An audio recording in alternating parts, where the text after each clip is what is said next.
What is wrong with you? Hello gamers. Hi, welcome back. Welcome back for a short little Ace Attorney stream. How are we doing, folks? Hope everyone's doing good. We're back with a... It's not... But my dear cat Adele, I am perfectly fine. Of course. My mistake. Oh, I forgot Miles Edgeworth is here. Hi, Miles Edgeworth. It's been a while. Hi, how you doing? Hope everyone's doing good.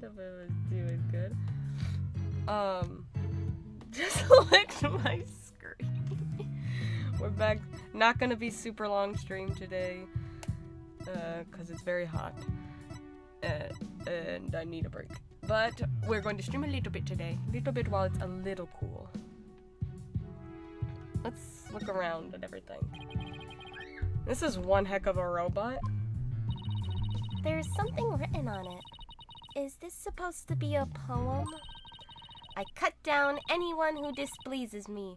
I make the rules. I am the law. Very hot. My fault, guys. Dang. I am the law. I wield the ultimate gavel of judgment. I am Judge Tron JTO2. I don't believe we need to bother with that, Pearl. It's not even completed yet. He's right, Pearls. There's no signs of it in the photo from 7 years ago either. Oh. They were building the Hope space probe here at the time. The murder occurred after the space probe had been removed from the room. So it was long gone by the time someone took this picture, huh? But you can see the probe in this newspaper photo. Yes, and you can see the stolen moon rock there too.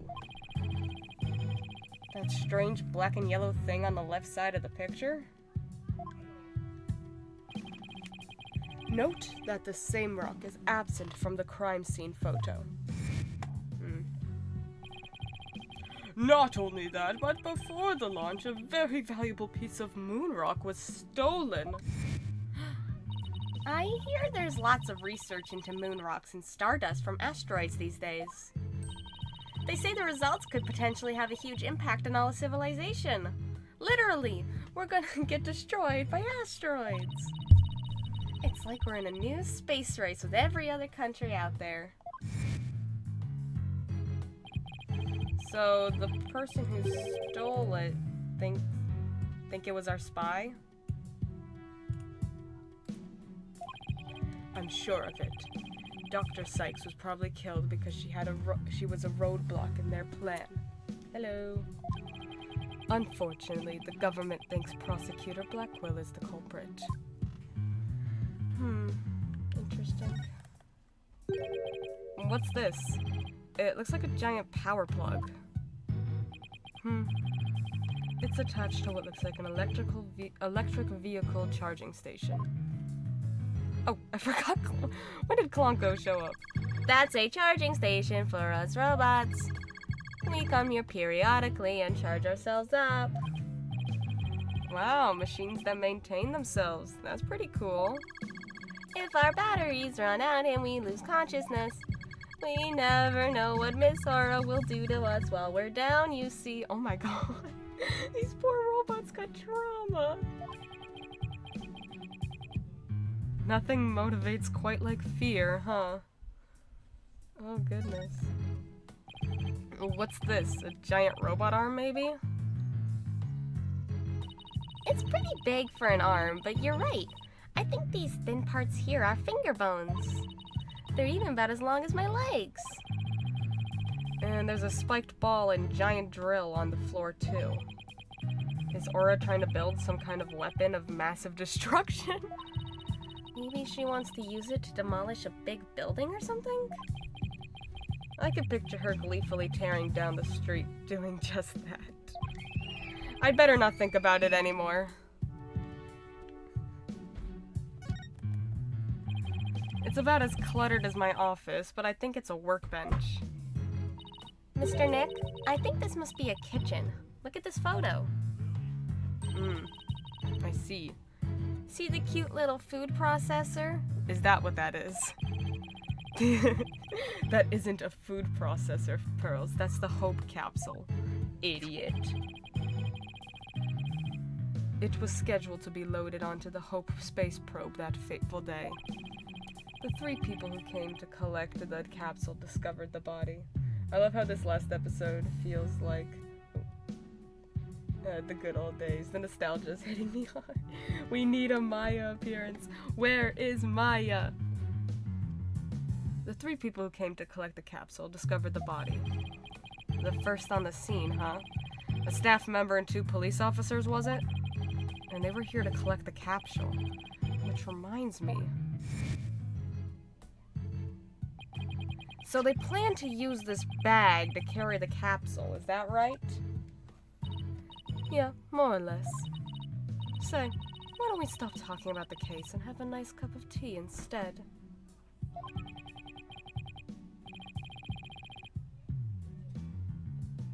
The letter wasn't good enough. We need Maya. We need Maya. We need Maya. Apollo and Aura Blackwell. Wonder what they're talking about. Look at you, sir. Spoilers. Wow. I don't even know anything about the 3rd game at all.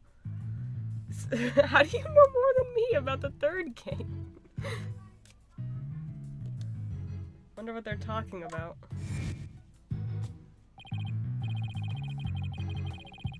Edward, did those 3 people have a bag with them for transporting the capsule? I actually made the 3rd game, so I know it all. You made the 3rd game, Matt? That's crazy.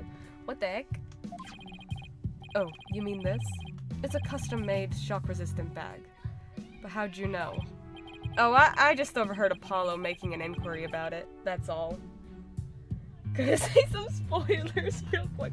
Phoenix dies brutally, painfully.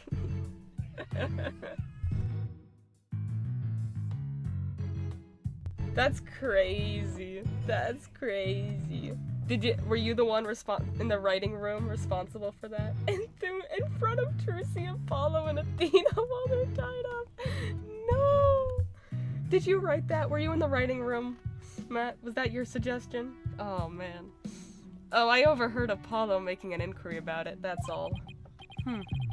So he's looking into the case from 7 years ago on his own, is he? Hope capsule updated. It was at the crime scene 7 years ago. It was launched into space and only returned to Earth a few days ago. Okay. Anything else over on this side? Oh, there we go.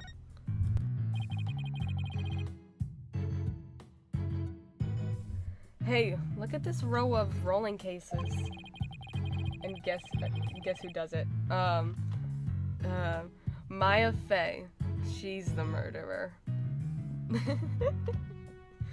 I bet the wheels make it easier for people to move heavy research materials around. No! I bet they'd be fun to ride around in. We could probably even both fit into the biggest one. I know. We could have Prosecutor Edgeworth push us. I don't trust us. I don't trust him not to push us down a flight of stairs. It was a joint murder from Benjamin Woodman and Triloquist. No.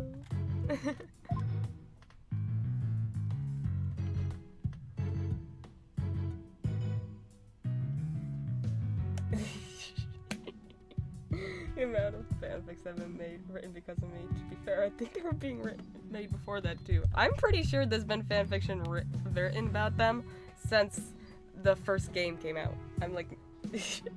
I'm very confident about that. I don't think the internet has been subtle in their game.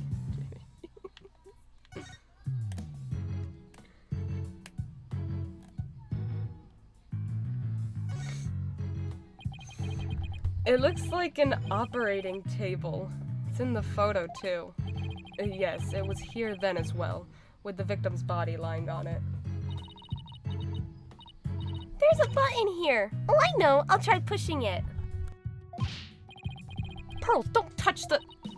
Oopsie. Oh my gosh, she's just like Maya. You know, it's crazy because I'm pretty sure the third game actually is rated M. Either that one or this one, I can't remember. Or maybe both. Pretty sure one of them's rated M. Hey, it's moving. It appears to be a robot assembly device. Disassemble anything in a flash. Push the dismantle button.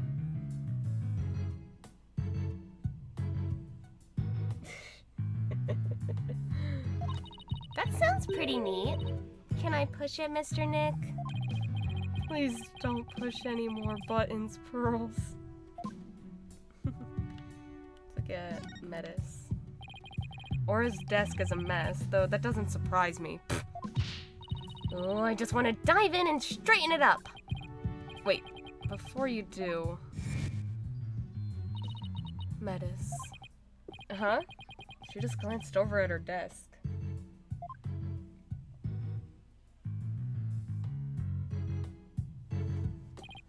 It's Metis Sykes. Klonko, can I talk to you? I really hope he's back to normal. You wish to speak to me, Mr. Wright. If you're going to hit me, please avoid the face area. Hey, don't put me in the same class as that woman. What was Aura like 7 years ago at the time of the incident? When Mother died, Miss Aura was confused. Huh. So he calls Dr. Sykes mother, but Aura Blackwell Miss Aura. With the loss, she exhibited a severe catecholaminé imbalance. Excuse me, but I have no idea what that means. Pearl, I've missed you being confused at everything. Pardon me, searching for alternative expression. She would spend the nights... Oh! Oh no!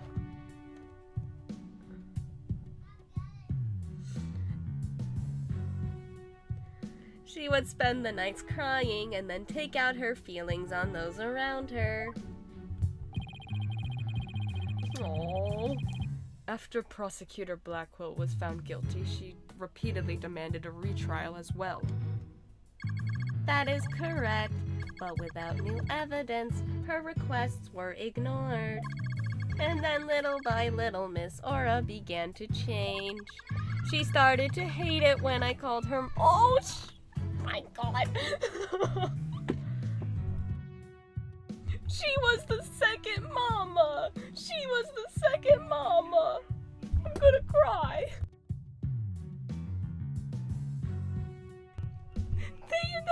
These were their robot babies. They were both their mamas. She started to hate it when I called her Mama Aura. And before long, she started hating the court system and abusing Klonko, huh? Oh.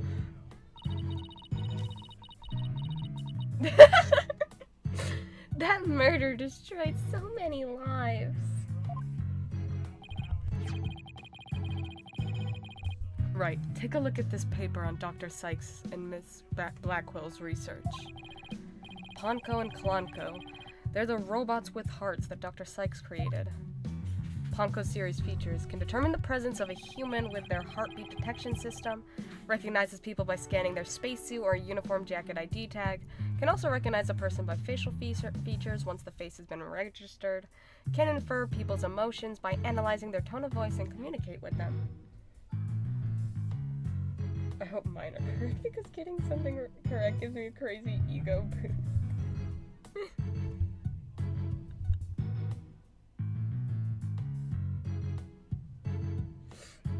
A heartbeat detection system lets them determine when a human is present. In addition, they can recognize people by their ID tag or facial features. And they can infer people's emotions by analyzing their tone of voice. It's amazing. Hey, I don't know, Edgeworth. They might... Dude! Hey, I don't know, Edgeworth. They might even be more human than you. That's crazy, Phoenix. You can't say that. That's messed up.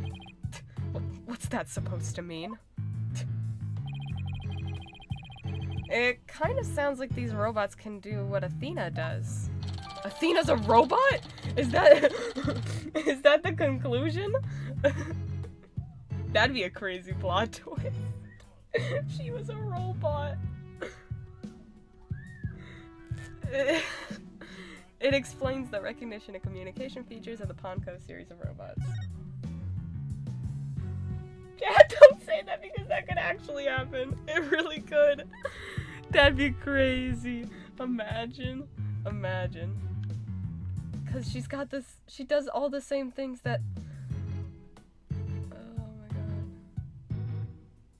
god. Oh. An emergency ladder. This must be the one they used during the evacuation.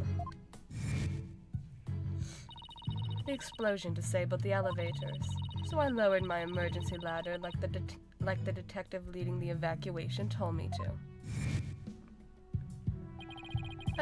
As Miss Blackwell was climbing down the side of the building, she saw the culprit inside.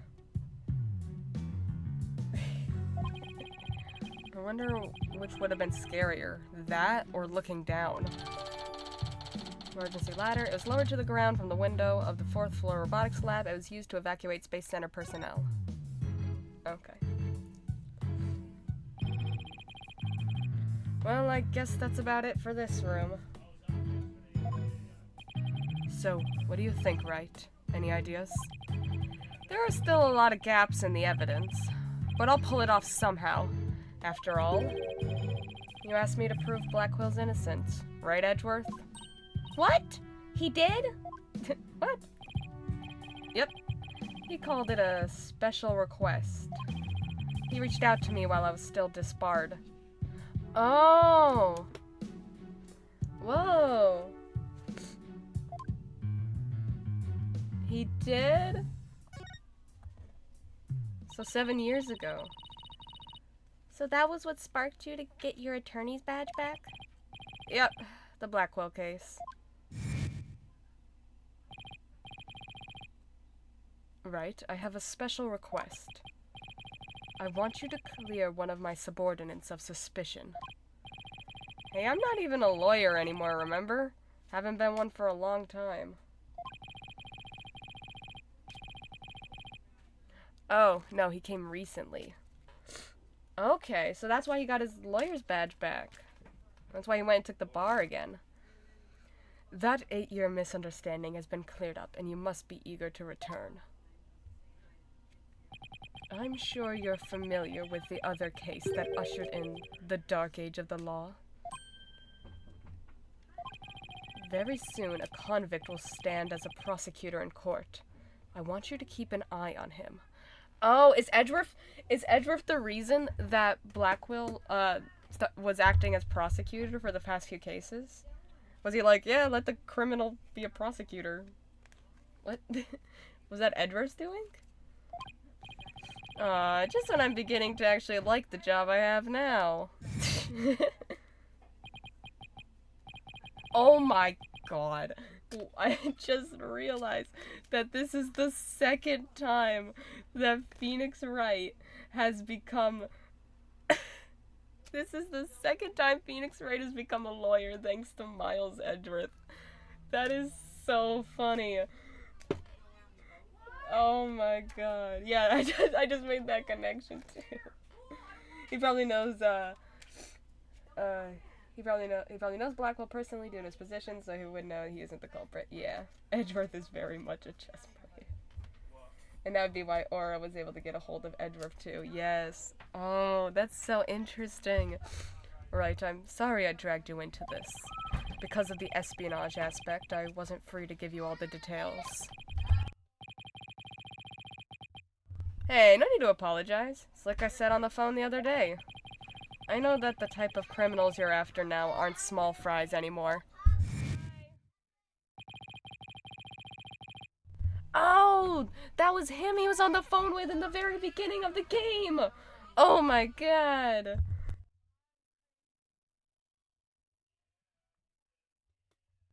Oh my god, it's all coming together. This is so cool. It looks like your target finally decided to make a move. Yeah, it's for this very reason I returned. Time to bring it to an end. Oh, that's so cool.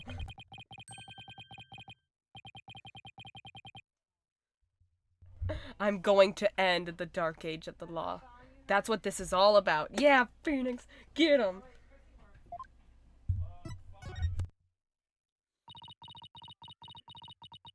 The Dark Age of the Law? It sure comes up a lot these days on TV and in the papers. And I hear there are more false charges and fabrication of evidence than ever. When I became chief prosecutor, the court system had already lost the people's trust. It all began 8 years ago. A lawyer was caught fabricating evidence, and a year after that, a prosecutor was found guilty of murder. Wait, do you mean... Oh! Phoenix fabricating evidence, and then was the start of the Dark Age of Law, and it was made darker by Blackwell being accused of murder. Oh, that's interesting. Wait, do you mean... That's right. He's talking about my case and Prosecutor Blackwell's. Oh, this is so interesting.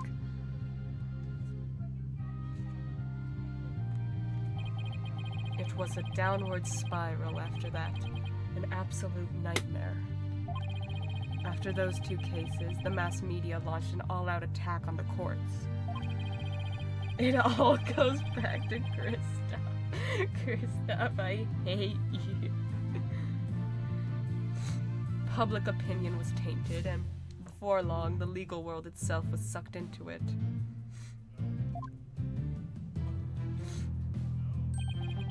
To be fair, the reaction was way out of proportion. It's such a shame. Once suspicion forms, it's very hard to shake. Lawyers and prosecutors were supposed to trust each other, pursue the truth together.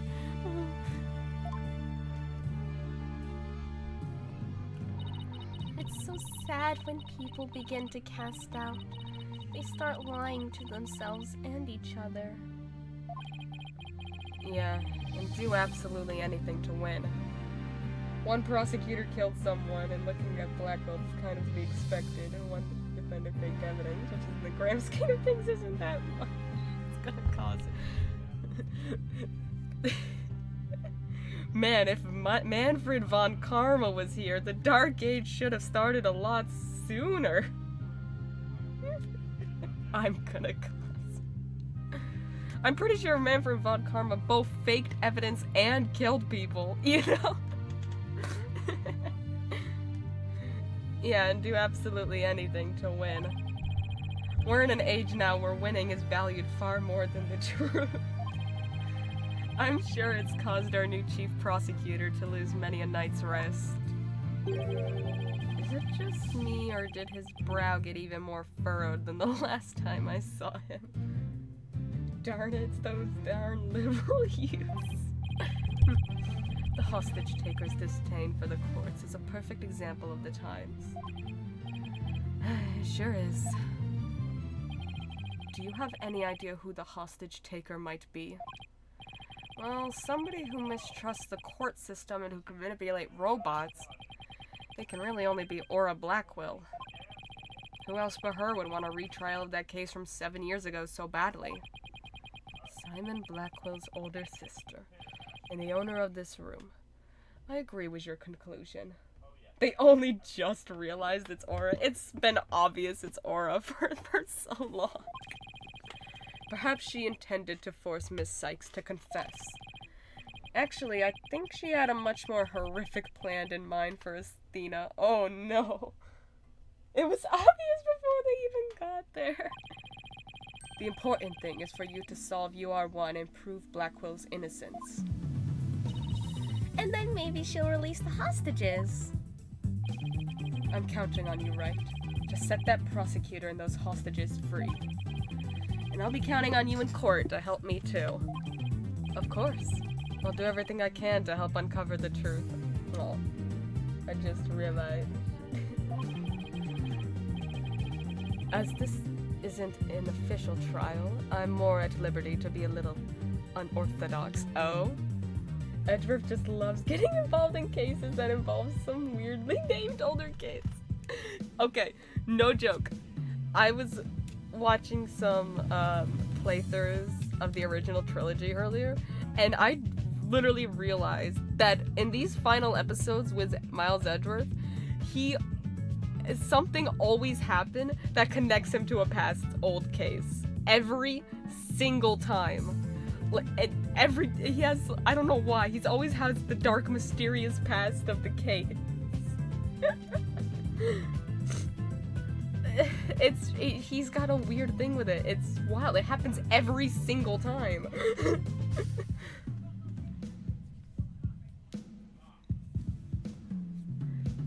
It's literally crazy. When I was watching it earlier, I'm like, oh my god, I can't believe this keeps happening.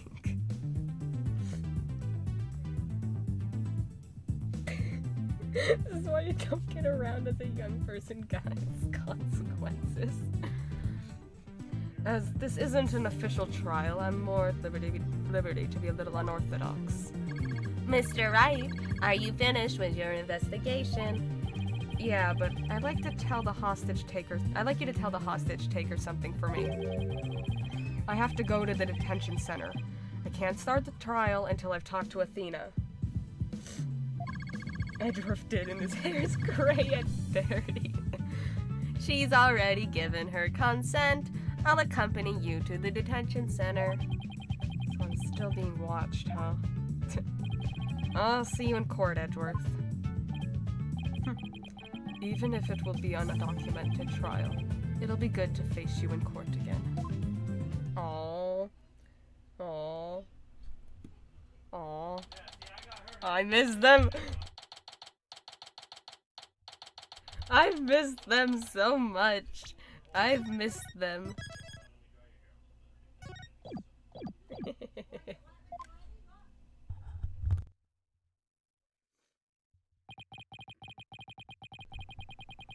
Is it unrealistic to ask for gumshoe? She was right by my side only a few short hours ago. But I feel like I haven't seen her in ages. Oh, Mr. Wright. Or maybe Lotta. And Pearly, too. I knew you would come. After all, the first step is the interview with the defendant. And because you're my friend, I was worried about you. Thanks, boss. I'm not the only one who's worried either. Really? Who else? I saw Miss Woods today. She was so beside herself she came to find me. She told me you used to live in the Cosmos Space Center. No wonder you knew so much about the place. Oh, so you know, huh? I'm sorry I didn't tell you. That's alright, but there are some other things I'd like to ask you. Sure, you can ask me anything. I promise I won't keep any more secrets from you. Are you a robot? Are you a robot? Are you a robot? I have a Magatama, don't lie to me. Are you a robot? Are you a robot?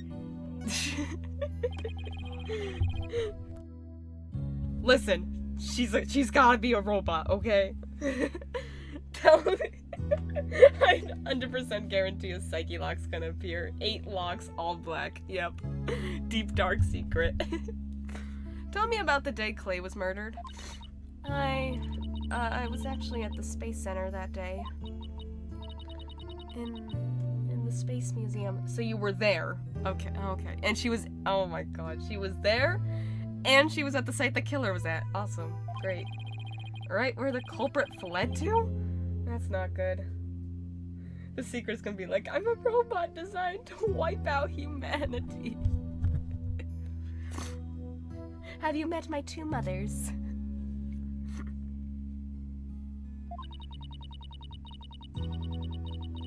I never could fully deal with what happened 7 years ago. But when I saw the center again during the news coverage of the Hat 2 launch, I thought maybe if I went there, things would be different this time. And again, someone was murdered. She put her umbrella down and her mom slipped onto it. That must have taken a lot of courage to face your past like that. So I went to the Space Museum the evening before the explosions. This was before the launch pads had been switched. There was a sign that said closed for repairs and they weren't letting anyone in. Yeah, the director couldn't very well switch the pads if there were people in there. Did she sneak in anyway? Yep, but I snuck in anyway. Yeah. Did you want to see that one group photo? The one with your mother in it? I did. But what I really wanted to see was her jacket. That jacket on display. That was Dr. Sykes's? Okay. And the jacket was worn by Dr. Sykes. But I should have known it wouldn't be easy to get over such a traumatic experience. She got jelly of Apollo. The second I saw that jacket, it all came rushing back to me. Oh. Oh. Everything around me went hazy and I couldn't see. She blacked out? I tried to get out of there somehow. But I guess I passed out. Oh.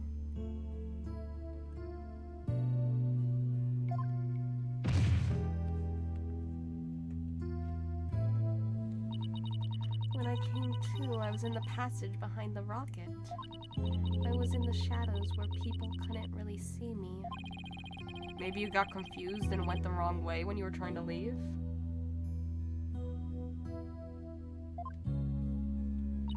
How long do you think you were unconscious, Athena? I was out until about noon of the next day. What the... She passed out for an entire day? What? She had to have been drugged or something. There's no way. It's gotta have been drugs, right? She gotta have been drugged. Or she got shut down because she's a robot. I was out until about noon the next day. I didn't even know about the explosions. When I woke up, nobody was around, so I just went out into the boarding lounge too. Wait, I think that's an overreaction.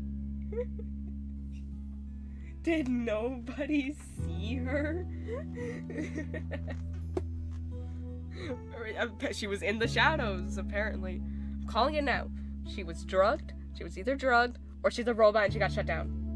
She's an adult female in the open. It's quite hard to hide. And she wears bright yellow. When I woke up, nobody was around, so I just went out to boarding lounge too. My mind must have still been fuzzy because my memory is vague after that. I don't remember how I got home. No memory, huh? This is gonna be tough. Which means, what if I'm the one who killed Clay? Why would...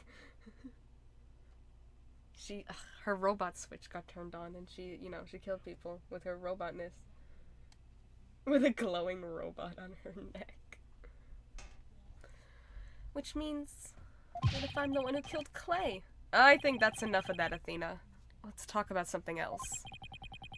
So during the entire incident, she was unconscious in the Space Museum? Of course I believe her. But will anybody else? No, no way. Especially for an entire day.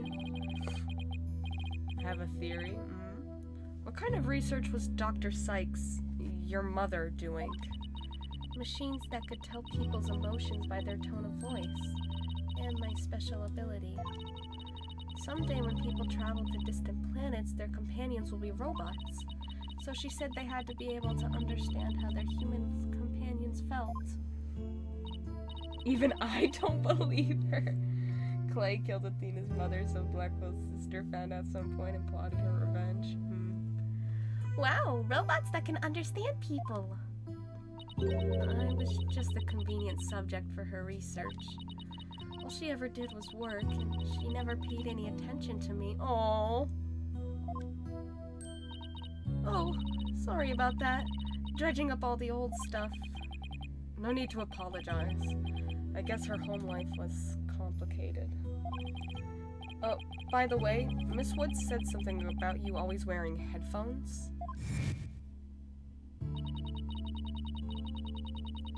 She wore these big, heavy-looking headphones. She said her mother made them for her as part of her research. Phoenix, it's not home life. Her space center life was complicated. I legit think Clay did something bad. You just want Apollo's only friend to be a bad guy.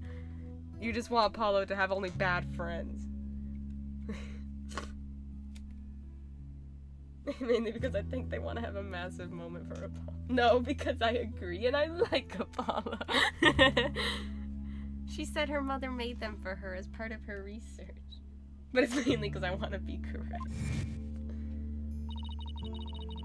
Stuff like this happened in the finale. I had to wear them every time I went out. Oh, I hated them so much, but she wouldn't listen. What were they for? Oh, she gave me some kind of explanation. But I don't remember now. It was too difficult for a little kid to understand. Okay, but let me say this one thing. I don't think your mother only thought of you as some handy subject for her research. I want to believe that, but just about the only things my mother left with me with are widget. Oh, and this earring. There's gotta be something up with the earring, right? Because she has the animation of her playing with it, like, all the time. Alright guys, how important is the explanation going to be to the case? I say absolutely crucial. Yeah, I think so. Ooh, it's beautiful. It's made of a piece of real moon rock she had for research. Is it now? Is it now? Blackwell is gonna pull out a sun earring. They're siblings. Well, yeah, duh. Both of their moms were dating, so of course they're siblings. Aw, but Blackwell with a sun earring would be so cute, actually. Maybe she did love me in her own way. I'm sure of it. I'm really sure she did. Because that's what I want to believe, too.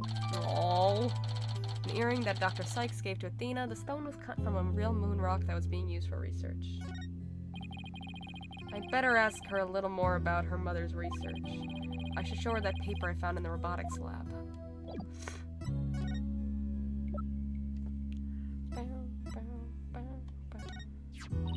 Oh, the Ponko series! You must have gone to the robotics lab. You seem to really love Ponko and Klonko. And then Lamroir will appear and go, Athena Blackwell, I am your mom.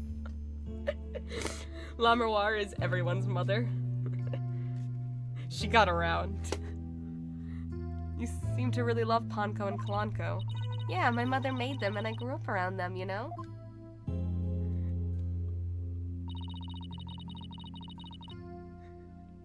Trucy and Apollo will run in shock, only for her to reveal the truth to them too. Yeah. Oh, there's one of those cute little robots in this photo too. See Ponko's bandages? I put those on her. I just wound them around and around. Pretty bad job, huh? But I put my all into it. I hardly left the center in those days, so I didn't have any human friends besides Junie. Clay is the only person that makes sense to me who could have killed Athena's mother. Everyone else seems to be incredibly fond of her, and Starbuck was in space. I didn't really understand the difference between robots and people back then. I thought that if... See? Told you! Robot! And then Cosmo in his old age, unable to believe what he sees, will whisper in the silent room, Mother!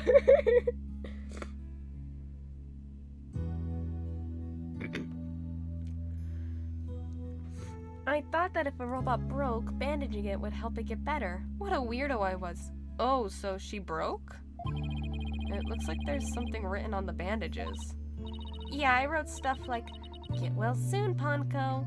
And it's written in Japanese, but we never translated it into English, so you're just gonna have to believe me.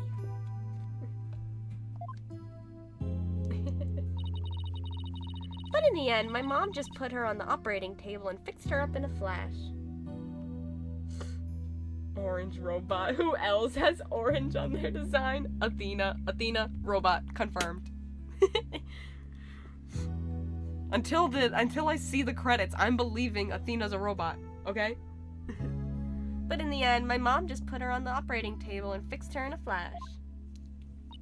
Oh, that must be the thing that I made move in the robotics lab. They don't call me Pat for nothing. I was so impressed by what my mom did. I even asked her if she would put me on the table and fix me. If I ever got her. See, robot! It's too late because I had canon her as a robot. Literally, look at her dialogue. She is a robot. It looked just like magic to me what she could do. A little girl who grew up around robots. She seems to have some good memories of it. There is no way. On a different subject, did you hear about the person holding up the Space Center? Her next line is gonna be beep beep. I can't believe Athena Sykes is a robot. If she actually turns out to be a robot, I'm gonna lose it. On a different subject, did you hear about the person holding up the Space Center? Yeah, a little. And this person has even taken hostages? I guess I'd better spare her the news about Trucy.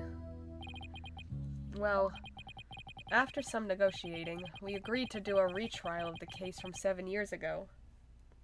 She doesn't have a dad.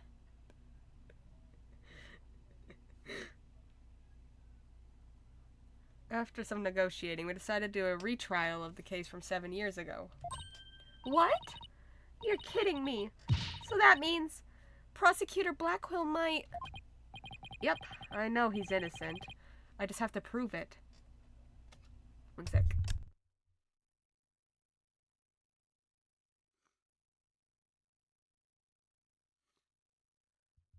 Okay.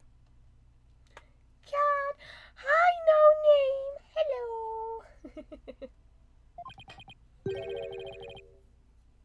So, wait, did you know him back then? Hello, hello. Yeah, he used to come visit my mom a lot. He studied psychology under her and would sometimes ask for advice on his legal cases. He was very kind and considerate and straight as an arrow. Unlike now, where he's more twisted than a basket of snakes. That's why I took the witness stand during his trials 7 years ago. Oh. Oh, are we gonna see the cutscene again? Please, you have to listen to me. Oh. He didn't kill her. His heart is screaming that he didn't kill her. I was a fool. How could anyone else know what I was talking? I was a fool. How could anyone else know what I was talking about? She heard the voice of his heart? Oh. You were only 11 then, right? You were very brave just to give testimony. She should have kept the moon necklace high key. It is, yeah. It's cute. Pearls is right. You did the very best you could at the time. But nothing I said did any good. I was a shaking and scared little girl, small and ineffectual. Even after I went to live with my relatives in Europe, I stayed closed up in my shell. But you're different now. You're always so bright and cheerful. It's a facade, Pearl. It's a facade. It's her mask. Thanks. That's because one day I came to realize that I had to fight. I couldn't give up. Oh, I love Athena. She's great. I exercised hard and I studied hard. I wanted to become the strongest lawyer I could be. Pearl, you would never understand. You weren't bullied as a kid. I wanted to save Simon, but I had no idea how. Then I met Mr. Wright, and thanks to him, I realized that if I became a lawyer, I could prove that Simon was innocent. I also realized that psychology could help me do this. I mean...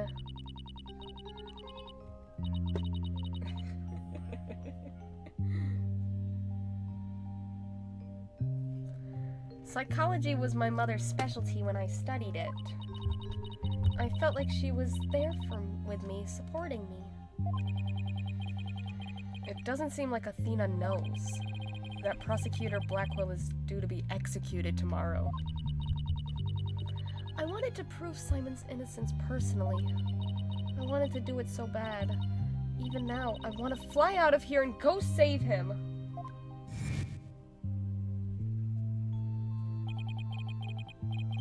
Come to think of it, she said something like that during the Themis Legal Academy trial. She mentioned there was somebody she wanted to save. I don't know what's happening, but I love it.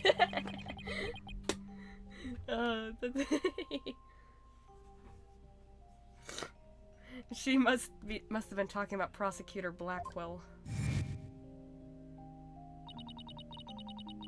Go like he's dying tomorrow and it's your fault.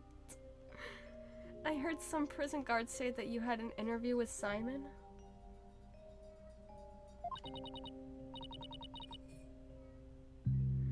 How was he? What did he say?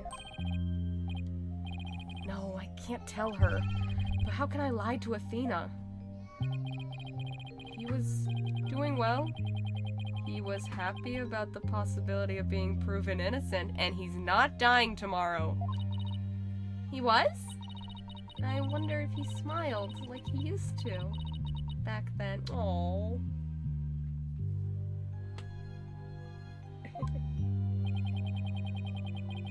If I can't prove Prosecutor Blackwell's innocence in this trial, I don't think Athena will ever forgive me. I just have to free him. Failure is not an option here. Ah! Oh my god. Ah, I thought you might be here, Mr. Lawyer. We're in trouble. Why did we get the Fulbright jump scare? We are? What is it? I couldn't find a single open courtroom. They're all in session. Oh no! But this is an emergency! It's very difficult to interrupt a trial once it's underway. Is it? Is it? Because it's happened to us so many times. Oh, my phone. It's from Trucy. Oh, I told you I'd give you 1 hour. I guess it's time to pick one of the hostages. Oh my god, she's gonna kill someone. Get the bomb, man. No, wait, we still have a little more time. Besides, all of the courtrooms are being used right now. Make all the excuses you want, but you won't get more time. Your daughter is first. Oh my god. Is Honey and the hostages pick him? The poor thing. She's a little too young to die, don't you think? Oh my god, she's gonna murder Trucy. No! Don't you dare hurt her. This has to be something I can do. The cruelest injustice is about to befall us. Mr. Hat is gonna sacrifice himself. Isn't Trucy a magician? Can't she just magic herself out of there? No, this can't be happening. Mystic Maya, help us. Wait a minute. Maya? Maya? Maya? I read somewhere that you were holding a trial in the middle of an exploding courtroom. That must have really been something. Although weird is par for the course with you. Oh my god, don't tell me they're gonna have the trial in the exploded courtroom. The courtroom blew up. That's it. There is a courtroom we can use after all. Oh my god. That's funny. Okay, time's up. Too bad.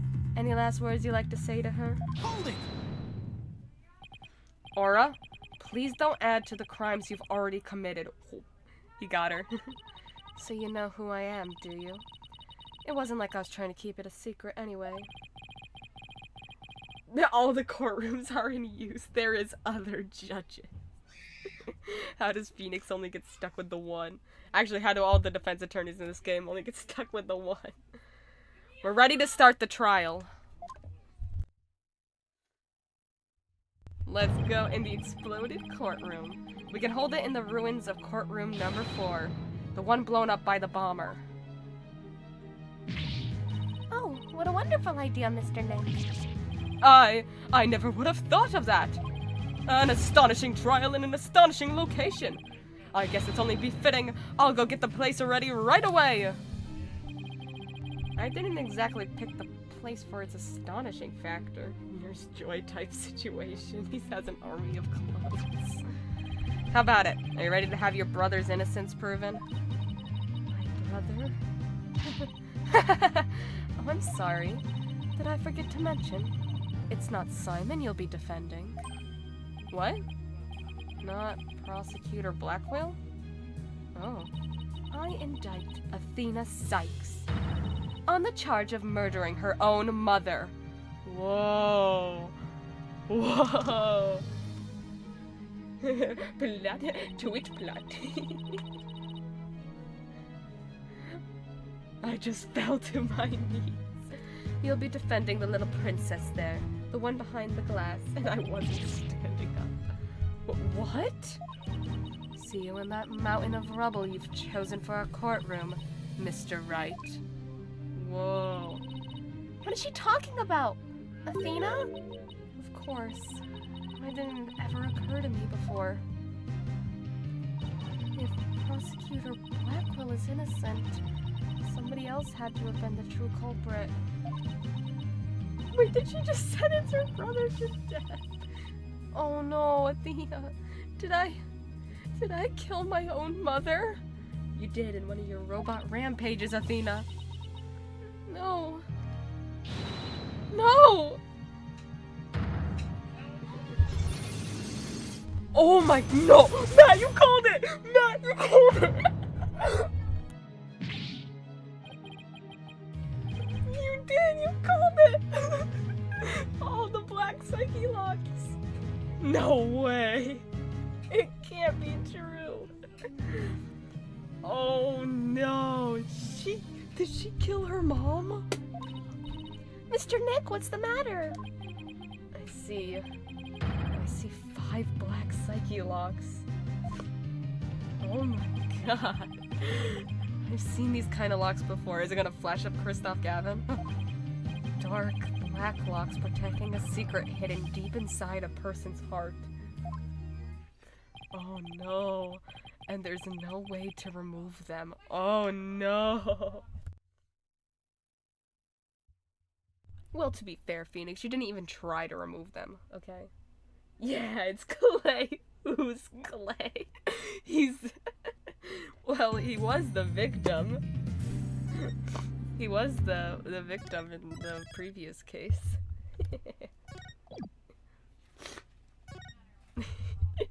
I love No Name's moral support, even though they have no clue what's going on. This is what Clay looks like. Here we go. That's him.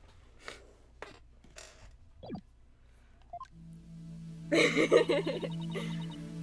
did a little research. Whoa, he's hot. Yeah, he is. Yeah, he is. Showing No Name the photo. He's ugly.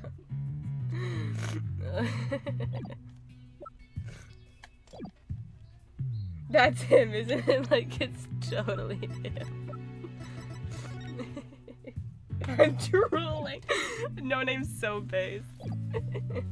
She's so right. I did a little research. I looked into those special psyche locks you mentioned, Mr. Nick. You can research those? You did? That's great. I really appreciate it. A red psyche lock protects a secret a person is consciously trying to hide. If the person folds under questioning, the lock breaks and the truth comes out. Yeah, that's exactly how I got the truth out of Detective Fulbright and Director Cosmos. I'm on my knees for him. But a black psyche lock protects a secret from the deepest place in a person's heart. A secret that person isn't even consciously aware of. So, even they don't know it's there? Athena isn't trying to keep anything from you on purpose. For some reason, part of her heart and her memories are sealed off, even from herself. Okay, so all I have to do is break the psyche locks. I just realized Blackwell isn't a murderer. My curse is broken.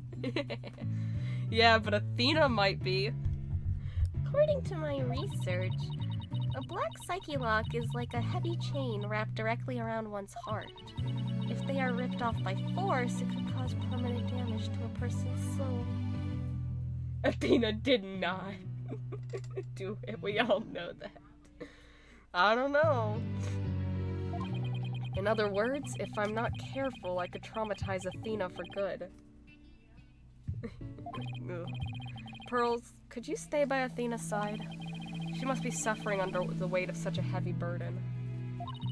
Athena. Alright, but will you be alright by yourself, Mr. Nick?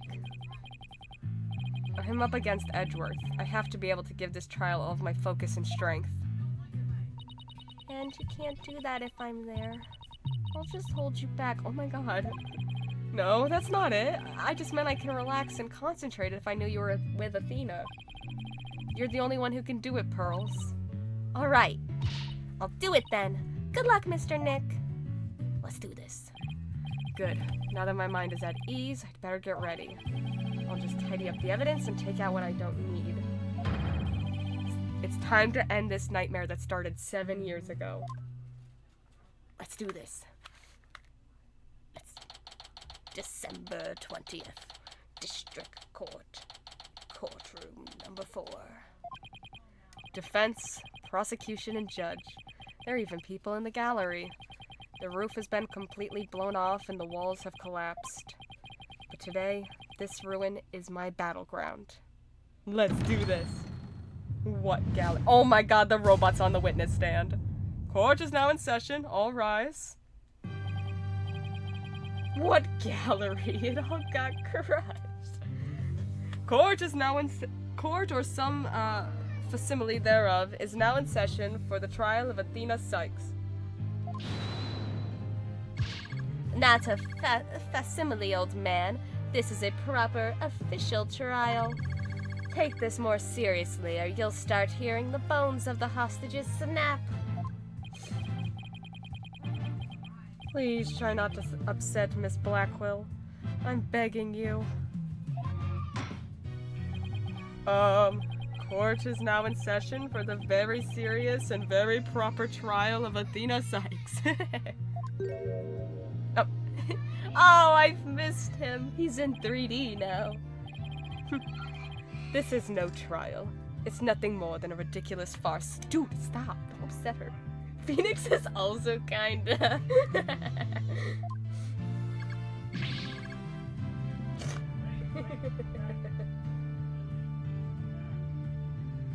Why is there hot men?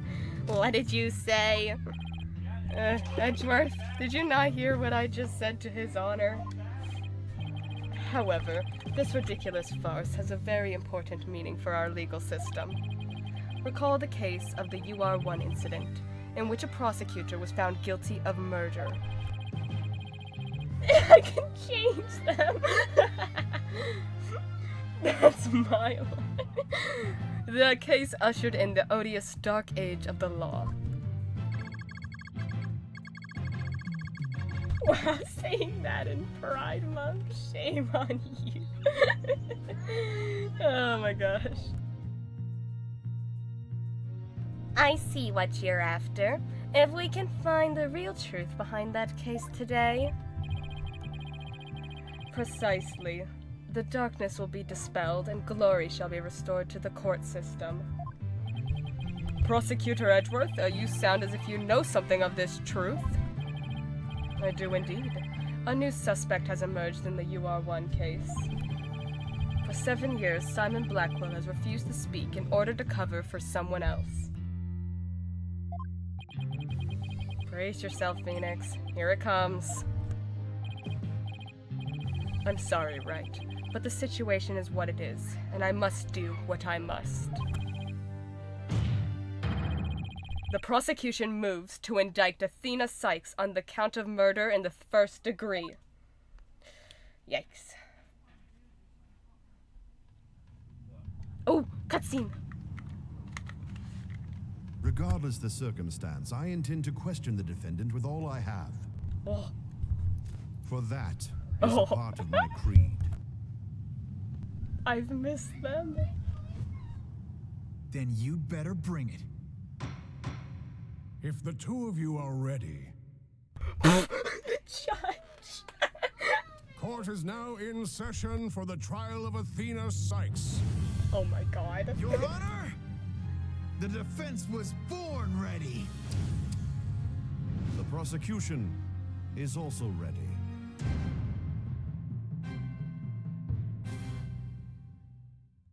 What is happening? I'm drooling. What is happening? This immense tension between us.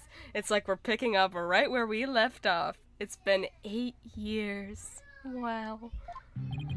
It is my duty to clear Prosecutor Blackwell of false accusations and end this insanity. Okay, I can see why you said it was hot. I'm pretty sure it just went up 1 degree in my room. But I have no intention of losing Miss Sykes either. She's a very promising young lawyer. I know without a doubt that Athena is innocent. I'm sweating. But I don't think Prosecutor Blackwell did it either. So, do you have any clue who was responsible for the sabotage? Oh yeah, I figured no name would like Blackwell. So, do you have any clue who was responsible for the sabotage? At the very least, I know it wasn't Simon Blackwell. I don't know enough to identify the true culprit, but it's clear what that person is.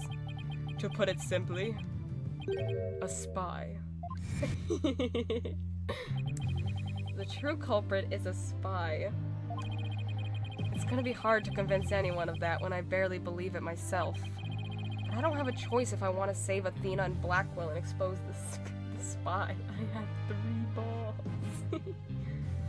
Why is the final chapter of the second game of a trilogy always involve a character getting kidnapped? It happens. Yeah.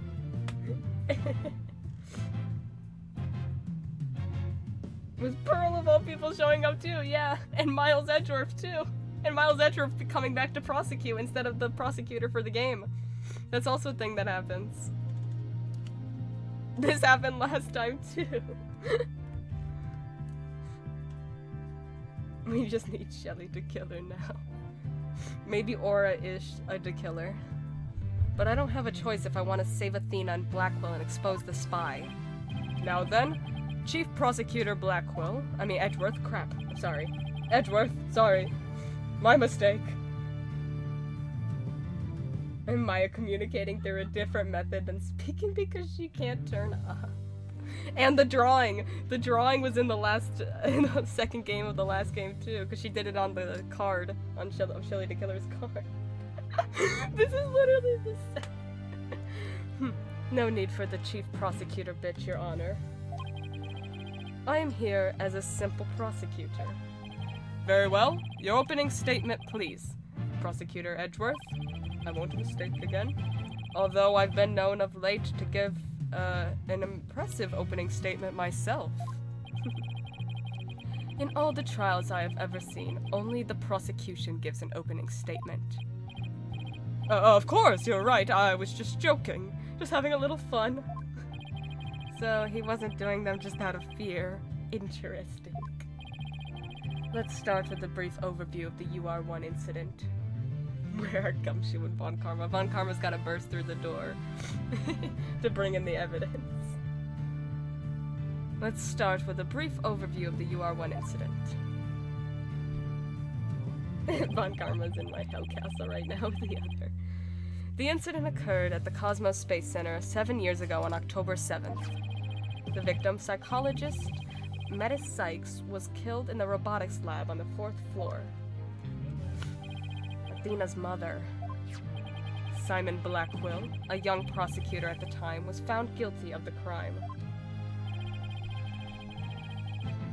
There were 2 deciding factors that led to his guilty verdict. 1, Blackwell was the only person in the corridor to the lab at the time of the murder. And 2, This photo, OMG, his looks, his stare, I'm weak. And 2, this photo which captured the moment of the crime.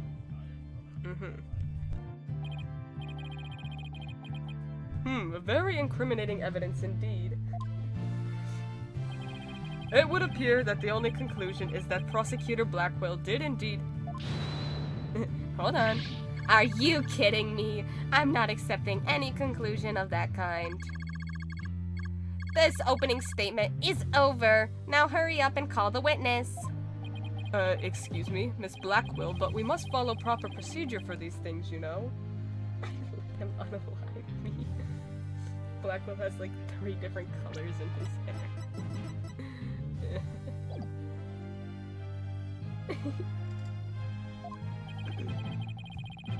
Or perhaps we should heed her wishes, Your Honor. She is this trial's sponsor, after all. Besides, the courtroom is chilly, and sitting for too long can't be any good for your back. Oh, you are very kind to show such concern of the welfare of the elderly. As skilled as ever at playing the court puppeteer, I see. The prosecution calls its first witness. A witness who decided to bring forth new testimony after 7 long years. New testimony? And just who is this witness anyway? Ooh.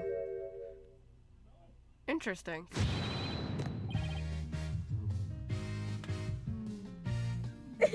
I just checked the wiki and it said the most recent birth year for the judge is 1970. That'd make him 50. He's not.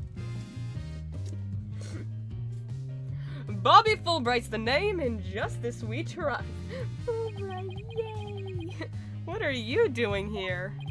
I'm just here to speak for the hostage taker, Miss Aura Blackwell. She says she's too busy, what was confining and threatening the hostages and all. That doesn't seem to stop her from constantly chiming in through Klonko. I'm nothing more than an observer in this. Do your best, I'm watching you. Believing her brother innocent, Miss Blackwell has been conducting her own investigation. And though her current actions are hardly lawful, I think we can at least hear her theory. I have here Miss Blackwell's notes on the investigation she conducted. And I'll be giving testimony based on these notes. Here I go. Okay. Aura Blackwell's theory. But that's just a theory. Simon isn't the murderer. He was trying to cover for someone. Someone else was at the scene at the time they say Simon committed the murder. I mean, if he really was out to steal the moon rock, then why the rolling case? Because he was using it to hide someone inside. That's why. What? And the only person small enough to fit inside that case was Athena Sykes.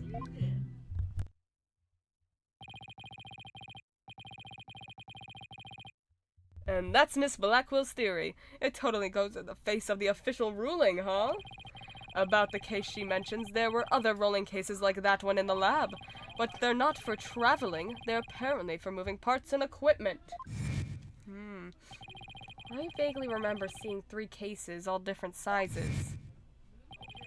At the last trial, they thought that Prosecutor Blackwell used the case to steal the rock. And they had a perfectly good reason to think that too. You see, there's a security camera in the corridor that leads to the robotics lab. And that camera captured footage of Blackwell leaving the scene with the case. Interesting. I can see why that footage helped to bring his trial to a quick end. Very convincing, that's for sure.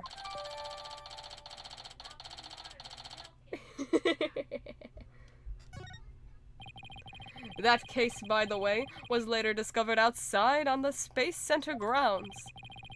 Speaking of after the incident, where was the defendant Athena Sykes found? She was found on the 5th floor of the Space Center in the Sykes family residence. Prosecutor Blackwell most likely brought her there after the incident. In addition, it's unknown where Miss Sykes was at the estimated time of death. Miss Sykes was too confused by the shock of her mother's death to give proper testimony, and there was no witness or evidence to tell us where she might have been. So, what you're saying is Miss Sykes didn't have an alibi? That is what the evidence is saying, yes. I understand the reasoning behind the theory, but I'm far from convinced. His body looks hot. The victim is the accused's mother. Are you actually claiming an 11-year-old girl? Of course, the girl had a very strong motive. Dr. Sykes was a psychologist who wrote many papers about speech and emotions. You're aware of Athena Sykes' special ability, aren't you, Your Honor? Persona reference. Are you referring to the therapy thing? Yes, she's done it quite a few times in court.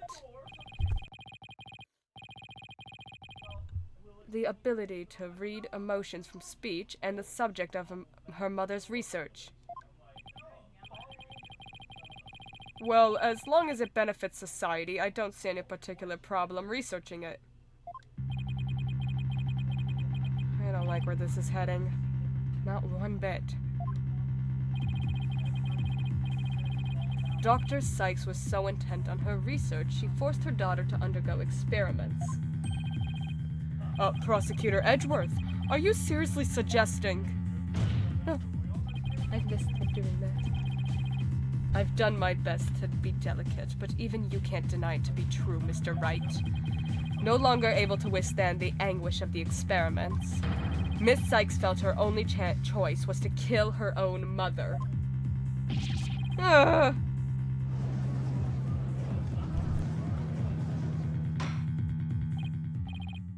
Order in the court. The last guy, I forgot his name. It was Aristotle Means. Yeah, Aristotle. You got it. What a tragic story.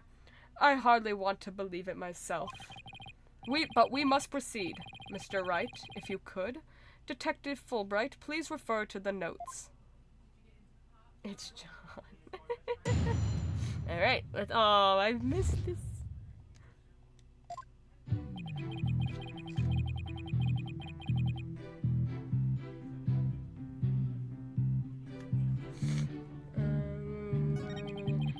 Ash was at the scene of the time that this is crime committed the murder. And the still moonrocked and right around in cage because you need to hide some when it's tight.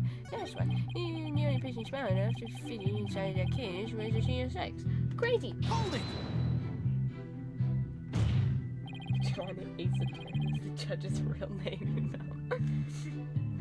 But that's nothing more than conjecture, and it's hardly the only possibility. In that case, what do you think Prosecutor Blackwell had in that case?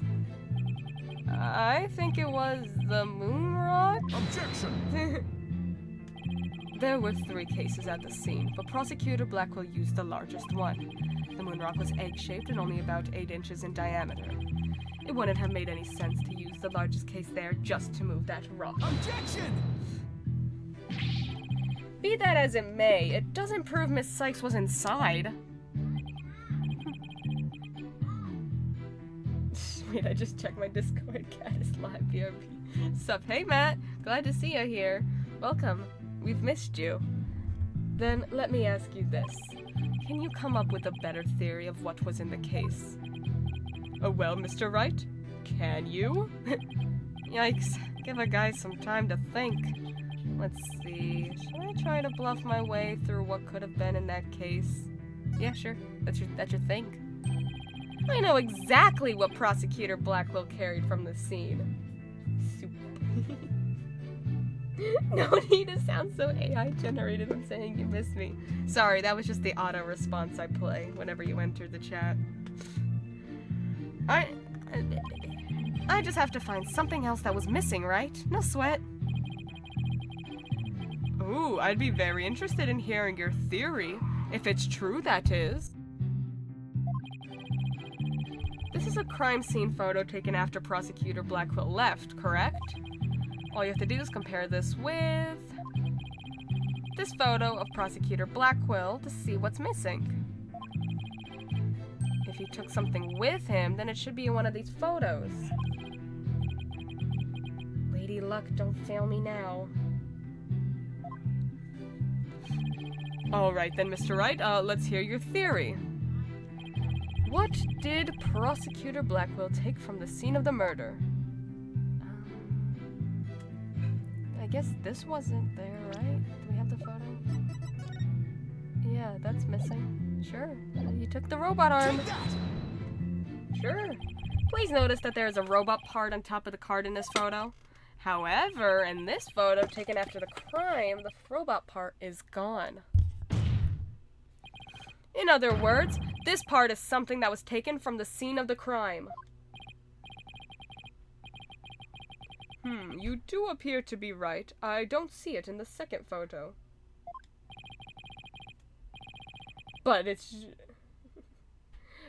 just a piece of junk. How important could it be? Is it really just an insignificant robot part? Speaking of which... What are you looking at? I'm gonna start charging for each glance per eyeball. It was Ponko's arm. Stingy. What happened to the age of free previews? Your Honor, about this robot part, doesn't it look like it could be an arm from that robot there? Oh, well, now that you mention it, it does, doesn't it? But that case is still too big to be practical for just the moon rock and a robot arm. But was it really just the one arm that was in there? Oh, was Ponko in there? If it wasn't Athena in the case, then maybe... I believe there was another robot at the scene that looks just like the one here. Your Honor, it is the defense's assertion that it was this other robot that was in the case. What? Objection! We can't be certain that part belonged to a robot.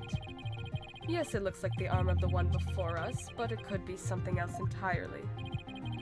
Besides, it's wrapped entirely in bandaging, making it difficult to verify what it is. Objection! Nuh-uh, it's Ponko's. I know for a fact that it was a robot arm. I could even tell which robot it belonged to, just by looking at it.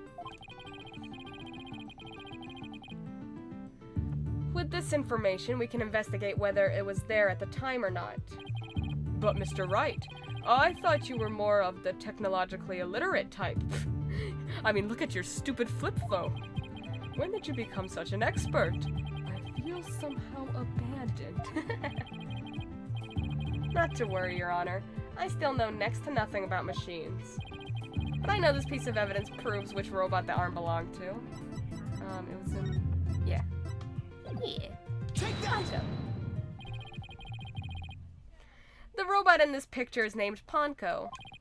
But take a look at Ponko's arm. It was Miss Sykes who bandaged it up like that. She must have thought that machines heal in the same way that people do.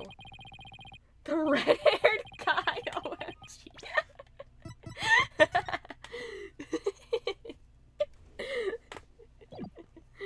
Oh my gosh.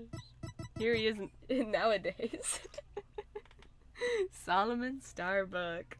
Seriously. Have him. What an adorable, naive mistake. It reminds me of my own grandchild. I can't, no. I only have a 20.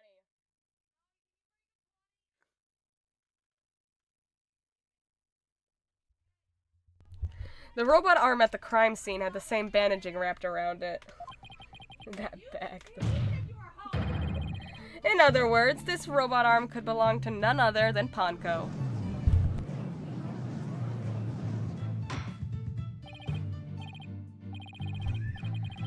Order in the court! Order, I say.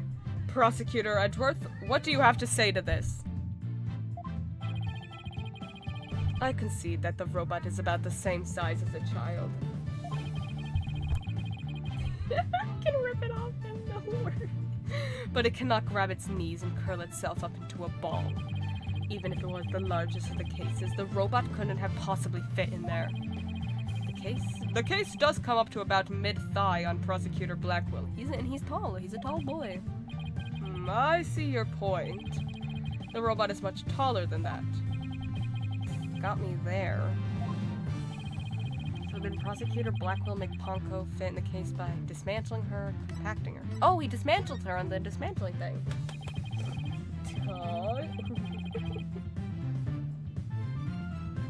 Of course Ponko would fit. All Prosecutor Blackwell had to do was dismantle her. Once taken apart, the robot could have easily fit inside that rolling case. It appears to be a robot assembly device. Disassemble anything in a flash, push the dismantle button. That sounds pretty neat. Can I push it, Mr. Nick? It sounds rather violent, but Mr. Wright does have a point there. Objection! Except that there was a body on the table where robots are dismantled and assembled. There would have been no room to take the robot apart. Objection! But what if it wasn't done on the table? What if the katana was used instead? You mean the sword? Yes, Your Honor. Miss Blackwell, I'd like your opinion as a woman of science. Isn't it true that the katana could have been used to take the robot apart? I suppose so. Their joints aren't made of a very tough material. A blade could slice through them. Thank you for your expert opinion, Miss Blackwell. Thanks to you, we now know that the existence of the severed arm in this photo proves that Ponko was taken apart. In addition, since the rest of Ponko was not found at the scene, we can conclude that the true meaning of this photo is very different from the original interpretation. You can't mean. That's exactly what I mean. This photo does not capture the moment of the murder. It is instead a picture of the moment after the robot was sliced apart. And why the blood on the katana? The blood you see where the arm was cut off was transferred there by the bloody katana. Oh. Most likely the rest of Ponko is scattered around Prosecutor Blackwell's feet. Not hearing this. Oh. Therefore, what was transported inside that case was not the defendant, but a robot. Miss Sykes never was at the scene of at the time of the murder. Oh. My head, my body, where am I?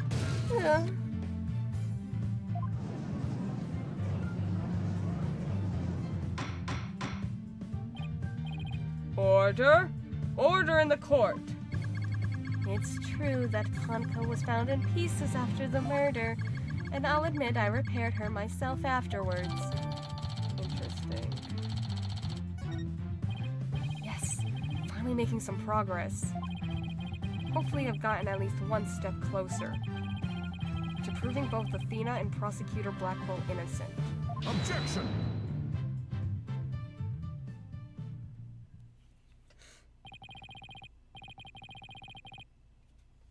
Well played, Mr. Wright. You've made your point abundantly clear. I concede that it wasn't the defendant inside the rolling case, but the robot. Alright, what's going on here? It's never good when he plays things this straight.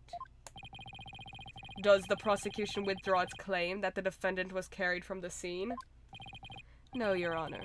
My claim hasn't changed. Objection!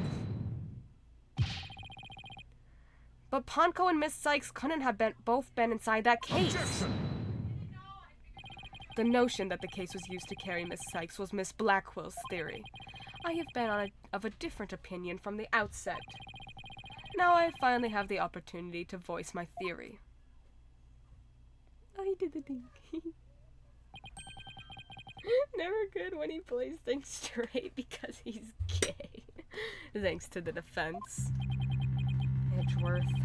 He's been one step ahead of me this whole time. Like always. In that case, how do you propose the defendant left the crime scene? Simple. The footage only shows Prosecutor Blackwell from behind. What's more, he's holding his arm in front of his body as if he were holding something or someone. There's no way he's holding Athena. She is not that small. She'd have to be like curled right up against his chest and like Like, oh my god. There's no way he's holding her. I refuse to believe it. It's not. That's hardly evidence. I have proof. The surcoat Prosecutor Blackwell was wearing. The victim's blood was found on the front of it, and the stain had a highly distinctive shape. A blood stain? With a distinctive shape? Oh, he was carrying her. What? Please continue, Prosecutor Edgeworth. 7 years ago, the defendant was known to constantly wear a certain item, of which there is only one in the world. A special pair of headphones made just for her. She always wore these big, heavy-looking headphones. She said her mother made them for her as part of her research.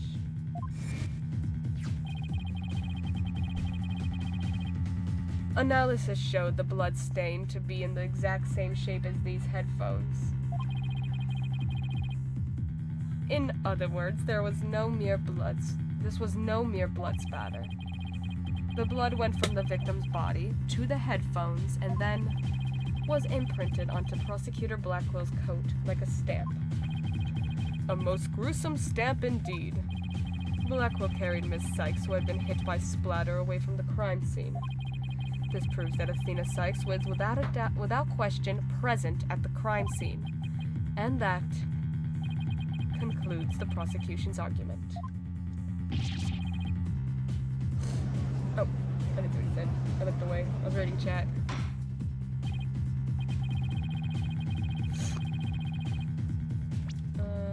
Oh, he was just yelling. Order! If the defendant was indeed at the scene, it deepens the suspicion against her. Your Honor, she was 11. But we've also shown that the robot was here at the scene as well. Objection! Why did Phoenix nya? I hope you're not making the ridiculous claim that a simple robot was the real murderer. No! I'm saying that, that Athena Sykes is a robot, and that robot, and her evil robot instincts is what killed her mother. A complex robot was Athena. I don't really think that, no, but you can't say the possibility isn't there. Detective Fulbright, was the robot questioned at the time? No, I don't see any record of it. I believe it was considered unrelated to the case. But as it turned out, the robot is actually integrally related. Your Honor, the defense would like to call Ponko to the stand. Robot witness? That's not the craziest thing we've had as a witness, Your Honor. We've had a radio, we've had a parrot. We can call a robot, it's fine. The robot is probably more reliable a witness than the parrot was, you know? Doll. Yeah, we had a doll. Order. Order in the court. Prosecutor Edgeworth, what do you think about this? Mr. Wright has called all manner of witnesses to the stand over the east yet. Edgeworth called him out on it. He's like, yeah, Phoenix Wright, he just calls blind woman. He just calls weird witnesses, you know? Mr. Wright has called all manner of witnesses to the stand over the years. So why not a robot? Nothing surprises me anymore with him. Edgeworth gets it. Edgeworth gets it. He's like, yeah, this is not weird. This is a normal everyday thing. Very well, I will allow the witness. Bailiff, please summon the robot named Ponko. Awesome. I wonder what weird witness we're gonna get in the third game of this trilogy. Apollo's actions reflect onto Phoenix. That's his boss. Witness, please state your name and occupation. My name is not Witness. My name is Ponko. Yes, I realize that. But when you are at the witness stand, you are the witness. No, I'm not. I'm Ponko. Say it with me. Ponko. What an utterly inflexible little robot.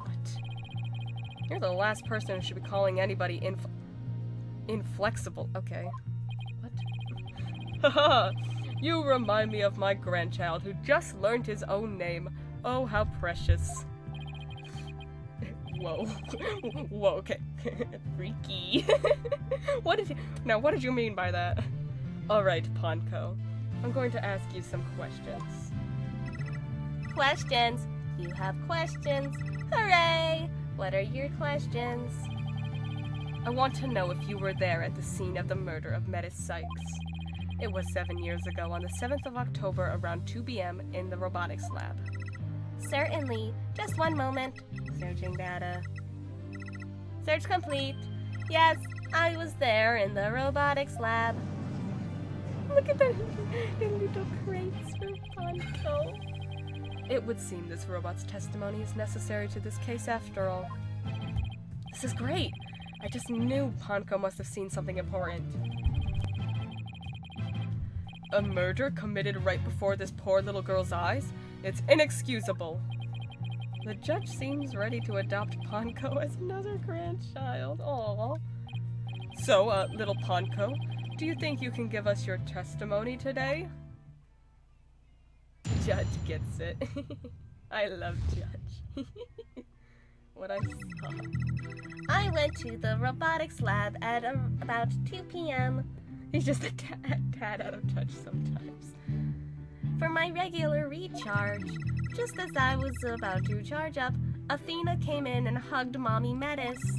And then Mommy Metis fell down. Oh no. After that, I was recharging, so I don't know anything. After I charged up, I was cleaning the room and Mr. Simon came in, and then an error occurred. There is no data after that point. He's old, he doesn't understand.